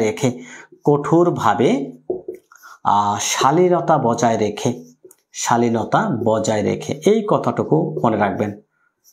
কঠোরভাবে শালীনতা বজায় রেখে স্ত্রী লোকের দেহ তল্লাশি যখন করতে হবে, কি করতে হবে? একজন স্ত্রী লোক দিয়ে তার দেহ তল্লাশি করতে হবে। একজন পুরুষ লোক দ্বারা কিন্তু অন্য কোনো স্ত্রী লোকের দেহ তল্লাশি করা যাবে না। এই যে আপনারা দেখবেন যখন কোনো মহিলাকে গ্রেপ্তার করা যায়, তখন দেখবেন নারী কনস্টেবল নিয়ে কিন্তু পুলিশ নিয়ে যায়, নারী কনস্টেবল।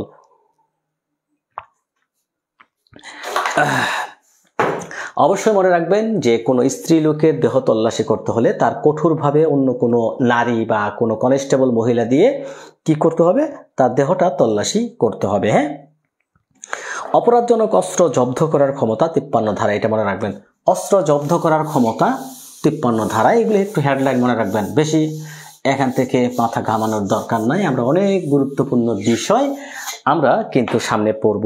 সামনে কিন্তু আমরা অনেক গুরুত্বপূর্ণ বিষয় পড়ব, যেগুলো থেকে আপনাদের প্রশ্ন হতে পারে। হ্যাঁ, এখন আমরা সবচেয়ে গুরুত্বপূর্ণ ধারা এই ফৌজদারি কার্যবিধির without warrant, arrest without warrant, বিনা পরোয়ানায় গ্রেপ্তার।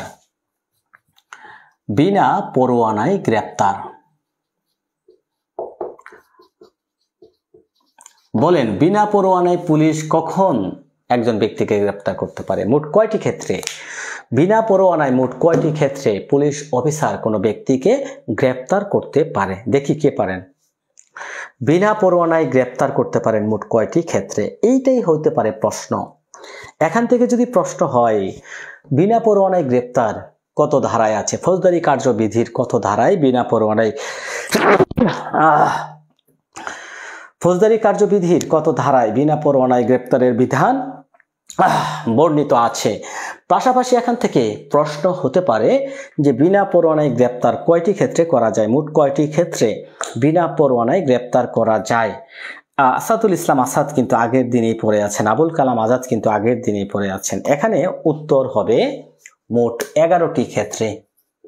মোট 11টি ক্ষেত্রে একজন পুলিশ অফিসার কোনো ব্যক্তিকে বিনা পরোয়ানায় গ্রেপ্তার করতে পারে, যেটা 2025 সালে সংশোধন করা হয়। এই ধারাটা সংশোধন করা হয় 54 ধারা।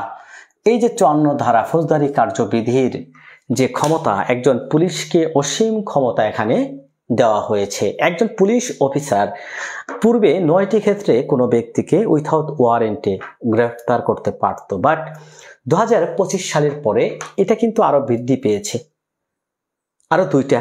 মোট 11টি ক্ষেত্রে একজন পুলিশ অফিসার কোনো ব্যক্তিকে বিনা পরোয়ানায় গ্রেফতার করতে পারে।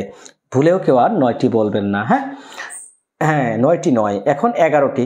পূর্বে ছিল 9টি, বর্তমানে 11টি ক্ষেত্রে একজন পুলিশ অফিসার বিনা পরোয়ানায় কোনো ব্যক্তিকে গ্রেফতার করতে পারে। প্রশ্ন কিন্তু এটাই। এই ধারা থেকে দুইভাবে প্রশ্ন হতে পারে। অ্যারেস্ট উইথাউট ওয়ারেন্ট ফৌজদারি কার্যবিধির কত ধারার বিধান, বা পুলিশ বিনা পরোয়ানায় গ্রেপ্তার করতে পারে কয়টি ক্ষেত্রে? এই দুইটাই প্রশ্ন হতে পারে।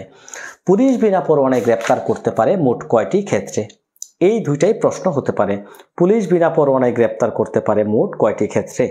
এটা আমি কিন্তু আজকে আপনাদেরকে নোট দিয়েছি।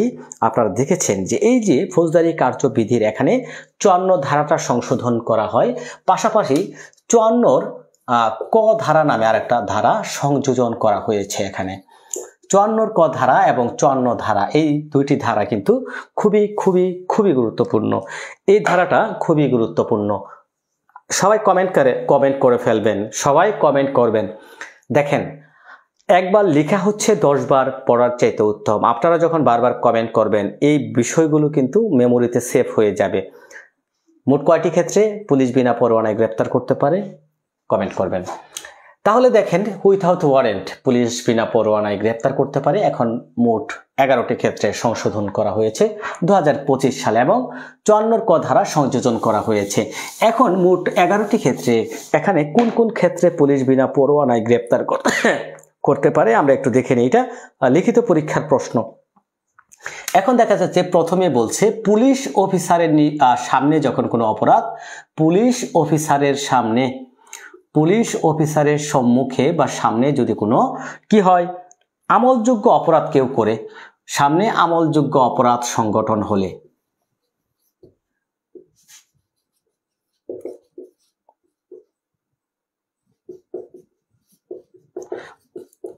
পুলিশের সামনে যদি দেখা যাচ্ছে কোনো আমলযোগ্য অপরাধ সংগঠন হয় তখন কিন্তু পুলিশ কি করতে পারে বিনা পরোয়ানায় তখন তাকে গ্রেপ্তার করতে পারবে। এখন আরেকটা দেখেন 2 ধারাতে 11-র 2 উপধারা এখানে 54-র 2 উপধারাতে যে কথাটা বলা হচ্ছে অপরাধের শাস্তি যদি 7 বছরের কম বা 7 বছর পর্যন্ত হয় অপরাধের শাস্তি যদি হয় অপরাধের শাস্তি 7 বছর বা 7 বছরের যদি কম হয় কম শাস্তি হলে এখানে কিছু শর্ত আছে এই শর্তগুলো পালন করতে হবে। পুলিশ যখন একটা অপরাধের শাস্তি দেখা যাচ্ছে 7 বছর বা 7 বছরের কম এরকম কোনো শাস্তিযোগ্য অপরাধ সংগঠন হচ্ছে পুলিশের সামনে পুলিশ যখন তাকে গ্রেপ্তার করতে যাবে তখন দেখেন কত বছরের কথা বলা হচ্ছে 7 বা 7 বছরের কম শাস্তি যদি হয় এই ক্ষেত্রে কিছু শর্ত এখানে দেওয়া হয়েছে। এখন পুলিশ অফিসার যদি তার নিকট বিশ্বাস জন্মে যে না অপরাধটি সংগঠন হয়েছে পুলিশ যদি বিশ্বাস করে এখানে অপরাধটি সংগঠন হয়েছে সেক্ষেত্রে গ্রেপ্তার করতে পারবে। এখন দেখা যাচ্ছে পুলিশ একজন অপরাধী অপরাধ করলো এখন ওই অপরাধটা পুনরায় তিনি করতে পারেন যে অপরাধটা একজন ব্যক্তি করেছেন ওই অপরাধটি যদি তিনি পুনরায় করতে পারেন এরকম সম্ভাবনা বিদ্যমান থাকে যে হ্যাঁ রহিম একটা অপরাধ করছে রহিম পুনরায় আরেকটি অপরাধ করতে পারে এরকম সম্ভাবনা যদি বিদ্যমান থাকে পুলিশ গ্রেপ্তার করবে। তারপরে দেখেন মামলার সুষ্ঠু তদন্তের স্বার্থে একটা মামলা হলো মামলার সুষ্ঠু তদন্তের জন্য তিনি কি করতে পারেন পুলিশ বিনা পরোয়ানায় গ্রেপ্তার করতে পারেন।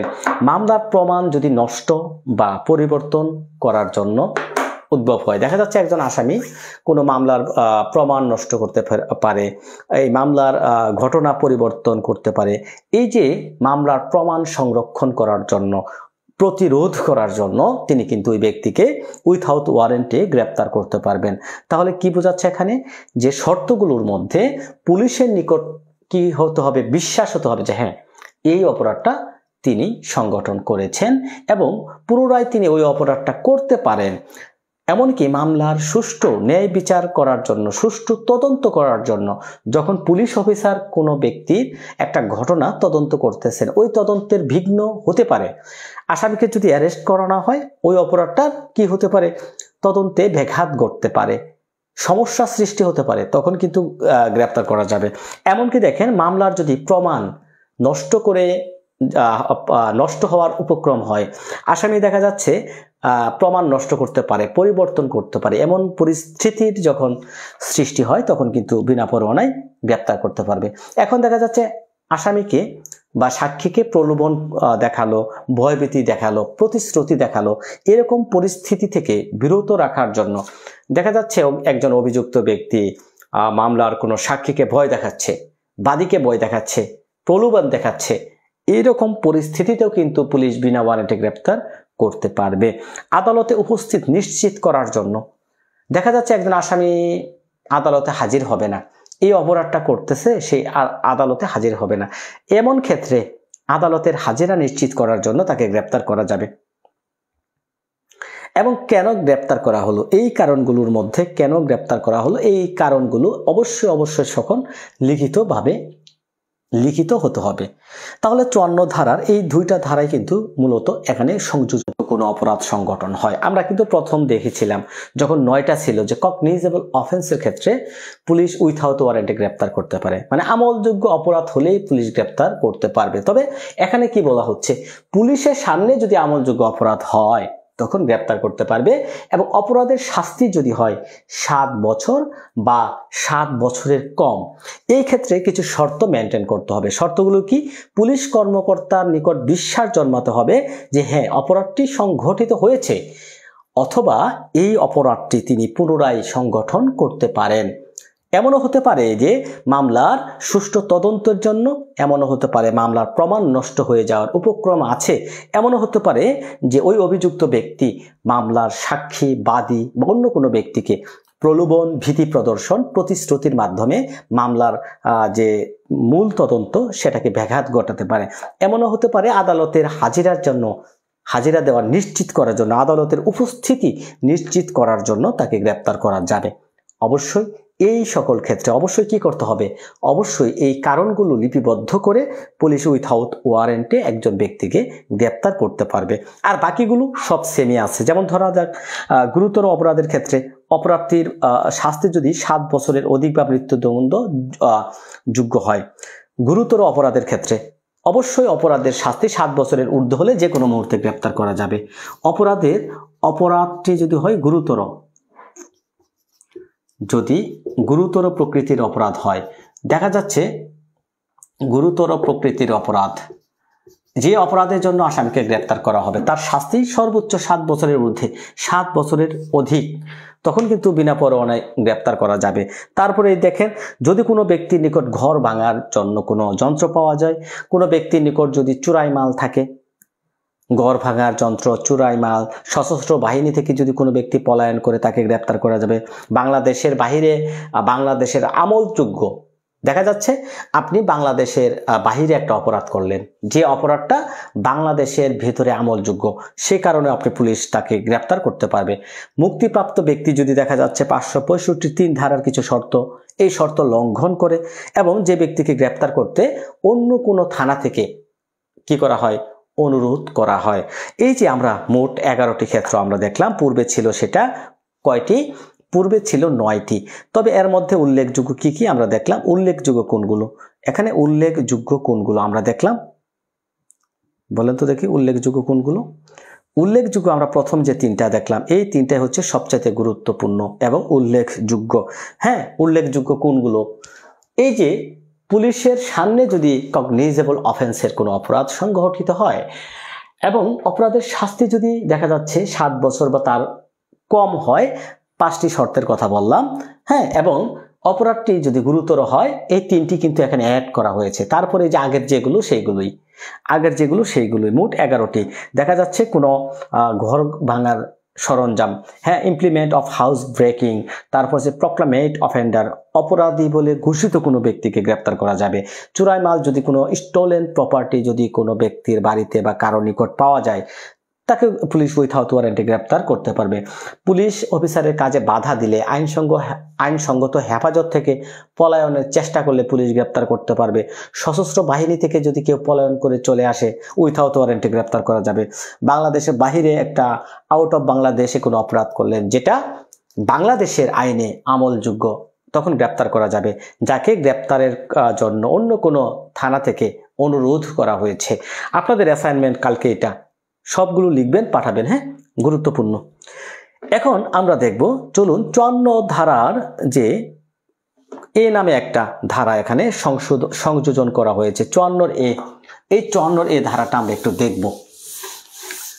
54 এ ধারাটা খুবই গুরুত্বপূর্ণ। 54 ক ধারা নামে একটা ধারা এখানে সংযোজন করা হয়েছে। গ্রেপ্তারের সীমাবদ্ধতার কথা বলা হয়েছে।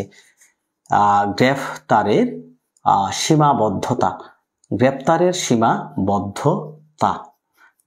সীমাবদ্ধতার কথা এখানে বলা হয়েছে। দেখেন এখানে যে কথাটা বলা হয়েছে,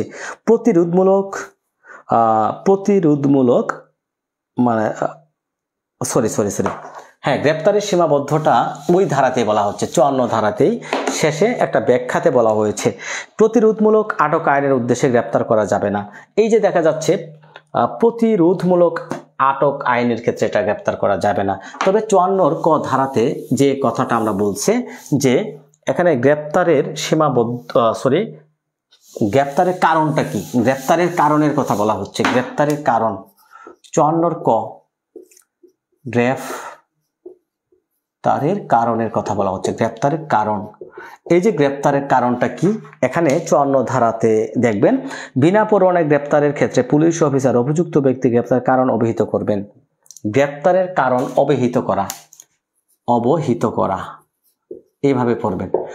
54 ক ধারাতে বলছে গ্রেপ্তারের কারণটা অবহিত করা কাকে, যাকে গ্রেপ্তার করা হলো, যাকে গ্রেপ্তার করা হলো সেই ব্যক্তিকেই, সেই ব্যক্তিকে কি করবে, সেই ব্যক্তিকে কেন তাকে গ্রেপ্তার করা হলো তার কারণ ব্যাখ্যা করতে হবে, কারণটা ব্যাখ্যা করে জানাতে হবে। এটাই 54 ক। যে ব্যক্তিকে গ্রেপ্তার করা হলো, কেন তাকে গ্রেপ্তার করা হলো এই কারণটা কি করতে হবে, লিপিবদ্ধ করতে হবে। এই কারণটা লিপিবদ্ধ করতে হবে। ওকে, আমরা অনেকক্ষণ পড়লাম, আমরা এখন চলে যাচ্ছি পরবর্তী যে ধারা, সেই ধারাতে খুবই গুরুত্বপূর্ণ, এগুলো খুবই গুরুত্বপূর্ণ। এগুলো থেকে প্রশ্ন হতে পারে। লাবণ্য শেখ যুক্ত আছেন, বুঝতে পেরেছেন কিনা? 54 এ ধারাটি হচ্ছে যাকে গ্রেপ্তার করা হলো, কেন তাকে গ্রেপ্তার করা হলো এই কারণটি তাকে জানাতে হবে। 11টি ক্ষেত্রে পুলিশ মে অ্যারেস্ট উইথাউট ওয়ারেন্ট, পুলিশ মে অ্যারেস্ট উইথাউট ওয়ারেন্ট। 9টি ক্ষেত্রে ছিল, এখন 11টি ক্ষেত্রে। এখন দেখেন বুঝতে পেরেছেন কিনা, 54 ক ধারাটা গ্রেপ্তারের কারণ অবহিত করতে হবে। যাকে গ্রেপ্তার করা হলো সেই ব্যক্তির কারণ জানতে চাইলে তাকে ব্যাখ্যা করতে হবে। ওকে, আমরা প্রায় 1 ঘন্টার ঊর্ধ্বে যাবত ক্লাস করতেছি, আমরা আর 10 মিনিট ক্লাস করব। আগামীকাল সমন, ওয়ারেন্ট, তারপরে প্রু, খুলিয়া এগুলো পড়বো। আমরা আজ কি করি, 66 ধারা পর্যন্ত পড়ব। 66 সামনেরগুলো এত গুরুত্বপূর্ণ না। ভবঘুরে অভ্যাসগত দস্যু প্রভৃতিকে গ্রেপ্তার করতে পারবে 55 ধারায়। ভবঘুরে দেখা যাচ্ছে 55 ধারাতে মনে করবেন ভবঘুরে যারা আছে, ভবঘুরে, তারপরে বলা হচ্ছে অভ্যাসগত দস্যু, অভ্যাসগত দস্যুকে পুলিশ কি করতে পারবে, বিনা ওয়ারেন্টে গ্রেপ্তার করতে পারবে। উইথাউট ওয়ারেন্টে গ্রেপ্তার করতে পারবে। এক কথায় মনে রাখবেন যে ভবঘুরে অভ্যাসগত দস্যু প্রভৃতিকে উইথাউট ওয়ারেন্ট, এখানেও কিন্তু পুলিশ বিনা পরোয়ানায় গ্রেপ্তার করতে পারেন। নাম বা বাসস্থান জানাতে অস্বীকৃতি কোনো ব্যক্তিকে 55-57 ধারা দেখেন, নাম বা বাসস্থান জানাতে অস্বীকার করলে, নাম বা বাসস্থান অর্থাৎ আপনার ঠিকানা জানাতে যদি কেউ অস্বীকার করে, ঠিকানা এক কথায় মনে করবেন, ঠিকানা জানতে চাইলো, পুলিশ একজন ব্যক্তিকে ঠিকানা জানতে চাইলো, দেখা যাচ্ছে তিনি তার ঠিকানাটা জানাতে অস্বীকৃতি জানালেন, অস্বীকার করলেন, ঠিকানা জানাতে অস্বীকার করলে পুলিশ এখানে বিনা পরোয়ানায় গ্রেপ্তার করতে পারে। 57 ধারাতে যে নাম, ঠিকানা, বাসস্থান অথবা ঠিকানা জানাতে যদি কোনো ব্যক্তি অস্বীকার করে তখনও কিন্তু পুলিশ বিনা পরোয়ানায় গ্রেপ্তার করতে পারবে। তখন তার নাম ঠিকানা প্রকাশ করলে মুসলেকা প্রদান করে তাকে ছেড়ে দেওয়া হবে, মুসলেকা দিয়ে তাকে ছেড়ে দেওয়া যাবে। ঠিক আছে, তাহলে 55 ধারায় ভবঘুরে অভ্যাসগত দস্যুকে গ্রেপ্তার করা যাবে। এবং 57 ধারাতে নাম বা বাসস্থান অথবা ঠিকানা জানতে অস্বীকার করা হলে গ্রেপ্তার করা যাবে। এখন দেখেন 59 ধারাটা গুরুত্বপূর্ণ। এখানে 59 ধারাতে আমরা সবাই চলে যাই। 59 ধারা এগুলো সবই খুবই গুরুত্বপূর্ণ। 59 ধারাতে বলা হচ্ছে বেসরকারি ব্যক্তি কর্তৃক গ্রেপ্তার। বেসরকারি ব্যক্তি কখন কোনো ব্যক্তিকে গ্রেপ্তার করতে পারবে, বেসরকারি ব্যক্তি কর্তৃক গ্রেপ্তার। বেসরকারি মানে প্রাইভেট পার্সন কখন একজন ব্যক্তিকে গ্রেপ্তার করতে পারে, একজন ব্যক্তির সামনে, দেখা যাচ্ছে আপনি একজন ব্যক্তি, আপনি কিন্তু পুলিশের বা সরকারি কোনো কর্মচারী না, তখন আপনি কখন গ্রেপ্তার করতে পারবেন, বেসরকারি ব্যক্তিও কিন্তু অন্য কোনো ব্যক্তিকে গ্রেপ্তার করতে পারে। তার সামনে যখন, বেসরকারি ব্যক্তির সম্মুখে যখন কি হয়, কোনো আমলযোগ্য অপরাধ সংগঠন হয়, আমলযোগ্য এবং জামিন অযোগ্য, এই দুইটা, জামিনের অযোগ্য অপরাধ। দেখেন দুইটা প্রশ্ন এখান থেকে হতে পারে যে একজন প্রাইভেট পার্সন বা বেসরকারি ব্যক্তি কখন কোনো অভিযুক্তকে গ্রেপ্তার করতে পারে, কখন। দেখেন 1 নম্বরে বলছি একজন প্রাইভেট সম্মুখে, একজন বেসরকারি ব্যক্তির সম্মুখে যখন আমলযোগ্য বা জামিন অযোগ্য কোনো অপরাধ কি হয়, সংগঠন হয় এবং অপরাধী বলে ঘোষিত ব্যক্তি, দেখা যাচ্ছে কালা জাহাঙ্গীর তিনি একজন ডাকাত, তিনি অপরাধী বলে ঘোষিত ব্যক্তি, অপরাধী বলে ঘোষিত ব্যক্তি। এই অপরাধী বলে ঘোষিত ব্যক্তিকে কি করতে পারবে, যে কোনো ব্যক্তি, যে কোনো প্রাইভেট পার্সন, বেসরকারি ব্যক্তি গ্রেপ্তার করতে পারবে।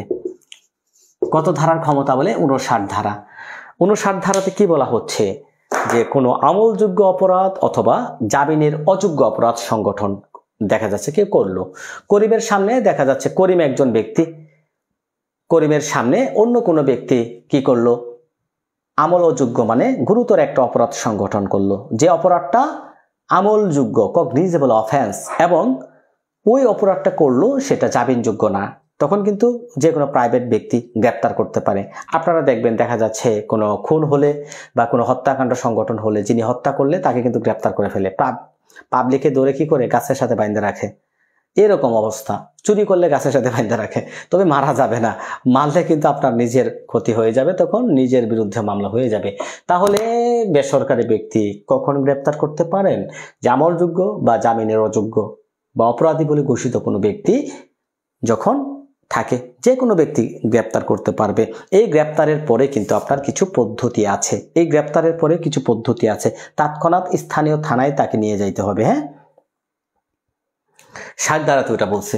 60 ধারাতে কি বলছে, যে তৎক্ষণাৎ গ্রেপ্তারকৃত ব্যক্তিকে স্থানীয় থানায় এখতিয়ারে নিয়ে যাইতে হবে। এখন আমরা 61 ধারাটা এখানে মোস্ট ইম্পর্টেন্ট। 61 ধারা, সবাই 61 ধারাতে চলে যান।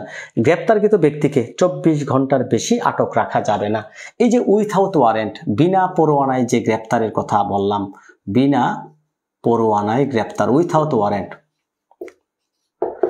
কেউ যদি বিনা পরোয়ানায় গ্রেপ্তার হয়, এই যে বিনা পরোয়ানায় গ্রেপ্তার হলে তাকে 24 ঘন্টার মধ্যে কি করতে হবে, 24 ঘন্টার বেশি আটক রাখা যাবে না, থানায় আটক রাখা যাবে না, এবং 24 ঘন্টার মধ্যে কি করতে হবে, আদালতে সোপর্দ করতে হবে, আদালতে প্রেরণ করতে হবে।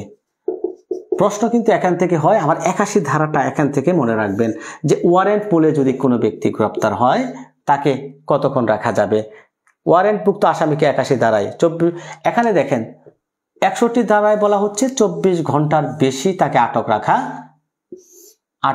যাবে না, আটক রাখা যাবে না। এবং 61 ধারাতে দেখেন উইথাউট ওয়ারেন্টের কথা বলা হচ্ছে, মানে বিনা পরোয়ানায় গ্রেপ্তারের কথা বলা হচ্ছে 61 ধারায়, যে বিনা পরোয়ানায় গ্রেপ্তার হলে 24 ঘন্টার বেশি তাকে আটক রাখা যাবে না। তবে 81 ধারাতে বলা হচ্ছে, দেখেন এখানে বিনা পরোয়ানায় গ্রেপ্তারকৃত ব্যক্তিকে গ্রেপ্তারের স্থান থেকে ম্যাজিস্ট্রেটের নিকট যাওয়া আসার সময় 24 ঘন্টার বিষয় আটক রাখা যাবে না। আবার আমরা 81 ধারাতে চলে যাই সবাই। 81 ধারাতে কি বলছে দেখেন, অপ্রয়োজনীয় বিলম্ব ছাড়াই গ্রেপ্তারকৃত ব্যক্তিকে আদালতে হাজির করতে হবে। 81 ধারাতে বলা হচ্ছে অপ্রয়োজনীয় বিলম্ব ছাড়াই, অপ্রয়োজনীয় কোনো ব্যক্তিকে ওয়ারেন্ট বলে গ্রেপ্তার করা হলে অপ্রয়োজনীয় বিলম্ব করা যাবে না, বিলম্ব ছাড়াই আদালতে হাজির করতে হবে। তাহলে এখানে দুইটা কথা কিন্তু আছে, 61 ধারাতে 24 ঘন্টার কথা বলা হচ্ছে, কিন্তু 81 ধারাতে কোনো 24 ঘন্টার কথা বলা নাই। এই দুইটা ধারা নিয়ে কিন্তু কনফিউশন হয়ে যায়, প্রশ্ন ভুল হয়। 61 ধারাতে বলা হচ্ছে যে ওয়ারেন্ট ছাড়া, মানে কগনিজেবল অফেন্সের ক্ষেত্রে বিনা পরোয়ানায় যদি কোনো পুলিশ কোনো ব্যক্তিকে গ্রেপ্তার করে, তাহলে অবশ্যই তাকে 24 ঘন্টার মধ্যে নিকটস্থ কি করতে হবে, যাতায়াতের সময় বাদ দিয়ে 24 ঘন্টার মধ্যে কি করতে হবে, আদালতে প্রেরণ করতে হবে। এবং 81 ধারাতে বলা হচ্ছে ওয়ারেন্টের মূলে গ্রেপ্তার, আদালত থেকে ওয়ারেন্ট আসলো, ওই ওয়ারেন্ট মূলে যদি কোনো ব্যক্তি গ্রেপ্তার হয় তখন বলা হচ্ছে অপ্রয়োজনীয় বিলম্ব ছাড়াই তাকে কি করতে হবে, আদালতে, হ্যাঁ, অনাবশ্যক বিলম্ব বা অপ্রয়োজনীয় বিলম্ব, হ্যাঁ এটা অনেকভাবে আসে, অনাবশ্যক বা অপ্রয়োজনীয় বিলম্ব ছাড়াই, মানে অনাবশ্যক বিলম্ব ব্যতীত, হ্যাঁ এটা মনে রাখবেন। তারপরে আমরা এখান থেকে দেখেন একটা প্রশ্ন হয়েছে, গ্রেপ্তারকৃত ব্যক্তিকে আদালতে সুপর্দের আগে কত ঘন্টা পর্যন্ত পুলিশ হেফাজতে রাখা যায়? 48, 72, 24, 30। তাহলে গ্রেপ্তারকৃত ব্যক্তিকে আদালতে সুপর্দের আগে কত ঘন্টা পুলিশ হেফাজতে রাখা যায়? 24 ঘন্টা, হ্যাঁ এটা মনে রাখবেন। আচ্ছা, আমরা পুলিশ গ্রেপ্তার সম্পর্কে খবর দিবেন, গ্রেপ্তার ব্যক্তির এগুলো দরকার নেই, আমরা 66 ধারাটা অ্যামেন্ডমেন্ট হয়েছে, আমরা এগুলো একটু পড়ি। 66 ধারাটা এখানে সংশোধন হয়েছে, আমরা একটু পড়ব।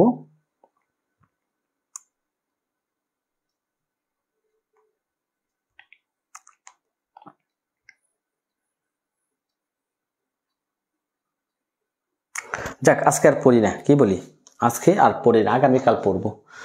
আমরা 61 ধারা পর্যন্ত আজকে ধরেন পড়লাম, আগামীকাল একদম 100 কত ধারা পর্যন্ত পড়ব। আগামীকাল কিন্তু আরো গুরুত্বপূর্ণ। আগামীকাল আমরা পড়ব সমন, তারপরে হচ্ছে ওয়ারেন্ট, তারপরে আমরা পড়ব হুলিয়া, তারপরে পড়ব ক্রুক। হুলিয়া, ক্রুক, ওয়ারেন্ট, সমন, তারপরে আমরা পড়ব trial in absentia, trial in absentia.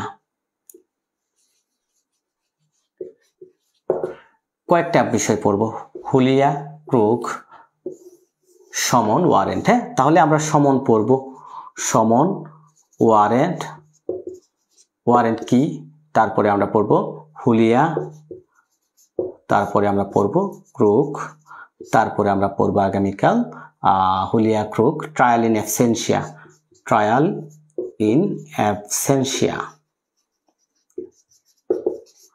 এই বিষয়গুলো আমরা আগামীকাল পড়বো ইনশাল্লাহ।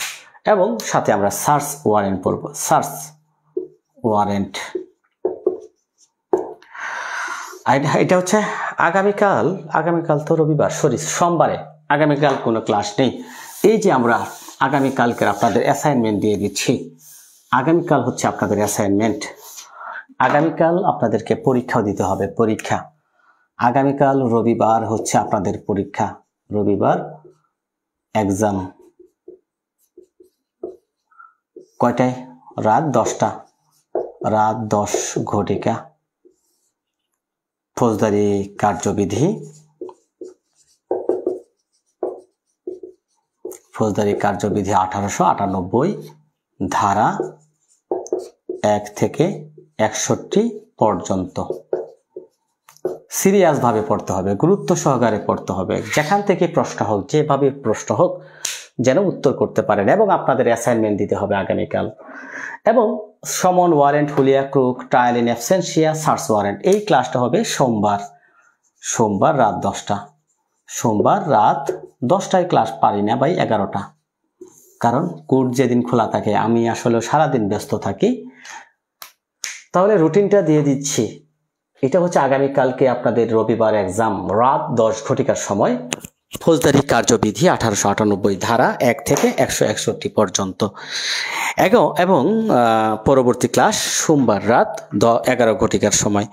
পরীক্ষা রাত 10টায়, 11 ঘটিকায়। সবাই কিন্তু পরীক্ষায় অংশগ্রহণ করতে হবে। হ্যাঁ, পরীক্ষায় অংশগ্রহণ সিরিয়াসভাবে করবেন, সবাই সিরিয়াসভাবে সবাই পরীক্ষায় অংশগ্রহণ করতে হবে।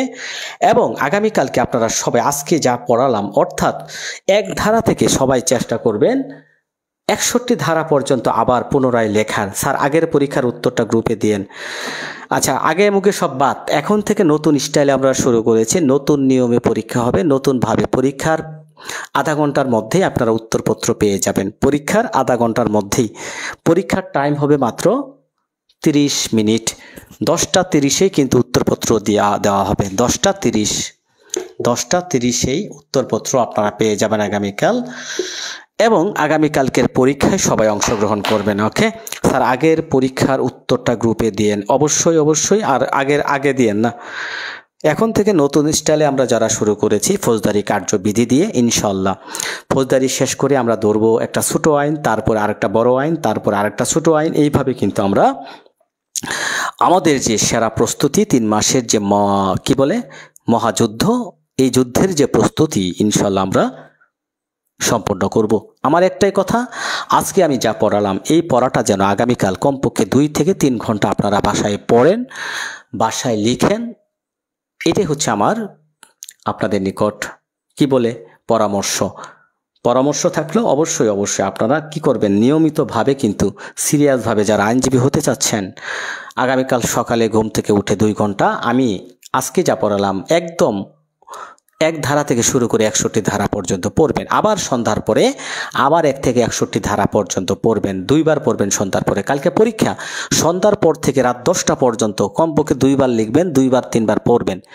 ঠিক আছে? হাসনা হেনা আসি এটাই ভালো হবে স্যার। আনোয়ার কত নম্বরে পরীক্ষা হবে স্যার? হ্যাঁ, নাম্বার 20-30 যাই নেই নিব।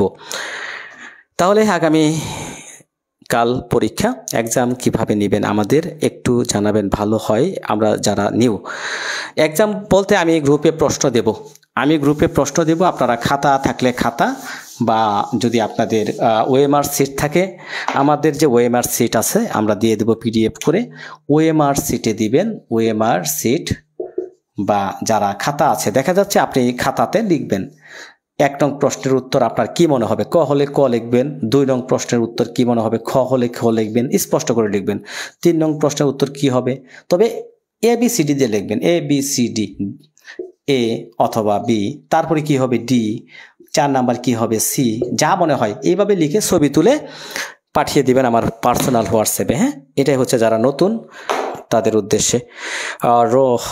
সৌমিত্র রাজক স্যার, কয়টি প্রশ্নের উত্তর উপর পরীক্ষা হবে? অনেক অনেক ধন্যবাদ জানাচ্ছি এমনি রহমান। ওকে, তাহলে সবাই ভালো থাকবেন, সুস্থ থাকবেন। আগামীকাল হচ্ছে আমাদের প্রথম কার্য দিবস কোর্টের, তাই আর বেশি সময় আপনাদের সাথে থাকতে পারলাম না, দুঃখিত। এইভাবে আমরা এগিয়ে যাব, ঠিক আছে? ইনশাল্লাহ আপনারা যদি গাইডলাইন মানেন, ইনশাল্লাহ আমি বলবো সেরা একটা প্রস্তুতি আপনাদের হবে। আপনাদের একটাই উদ্দেশ্য, আগামীকাল কি করবেন, সকালে 2 ঘন্টা পড়তে হবে কিন্তু। হ্যাঁ, সকালে 2 ঘন্টা পড়বেন আগামীকাল, এবং রাতে আবারও 2 থেকে 3 ঘন্টা পড়বেন। এই যে আমি যে বলেছি, আমার নিয়মে পড়ে যান, দেখবেন পাশ করেন কিনা, বার কাউন্সিল আপনাকে কিভাবে আটক করে রাখে এটাই আমি দেখব। ওকে, শুভরাত্রি, আল্লাহ হাফেজ।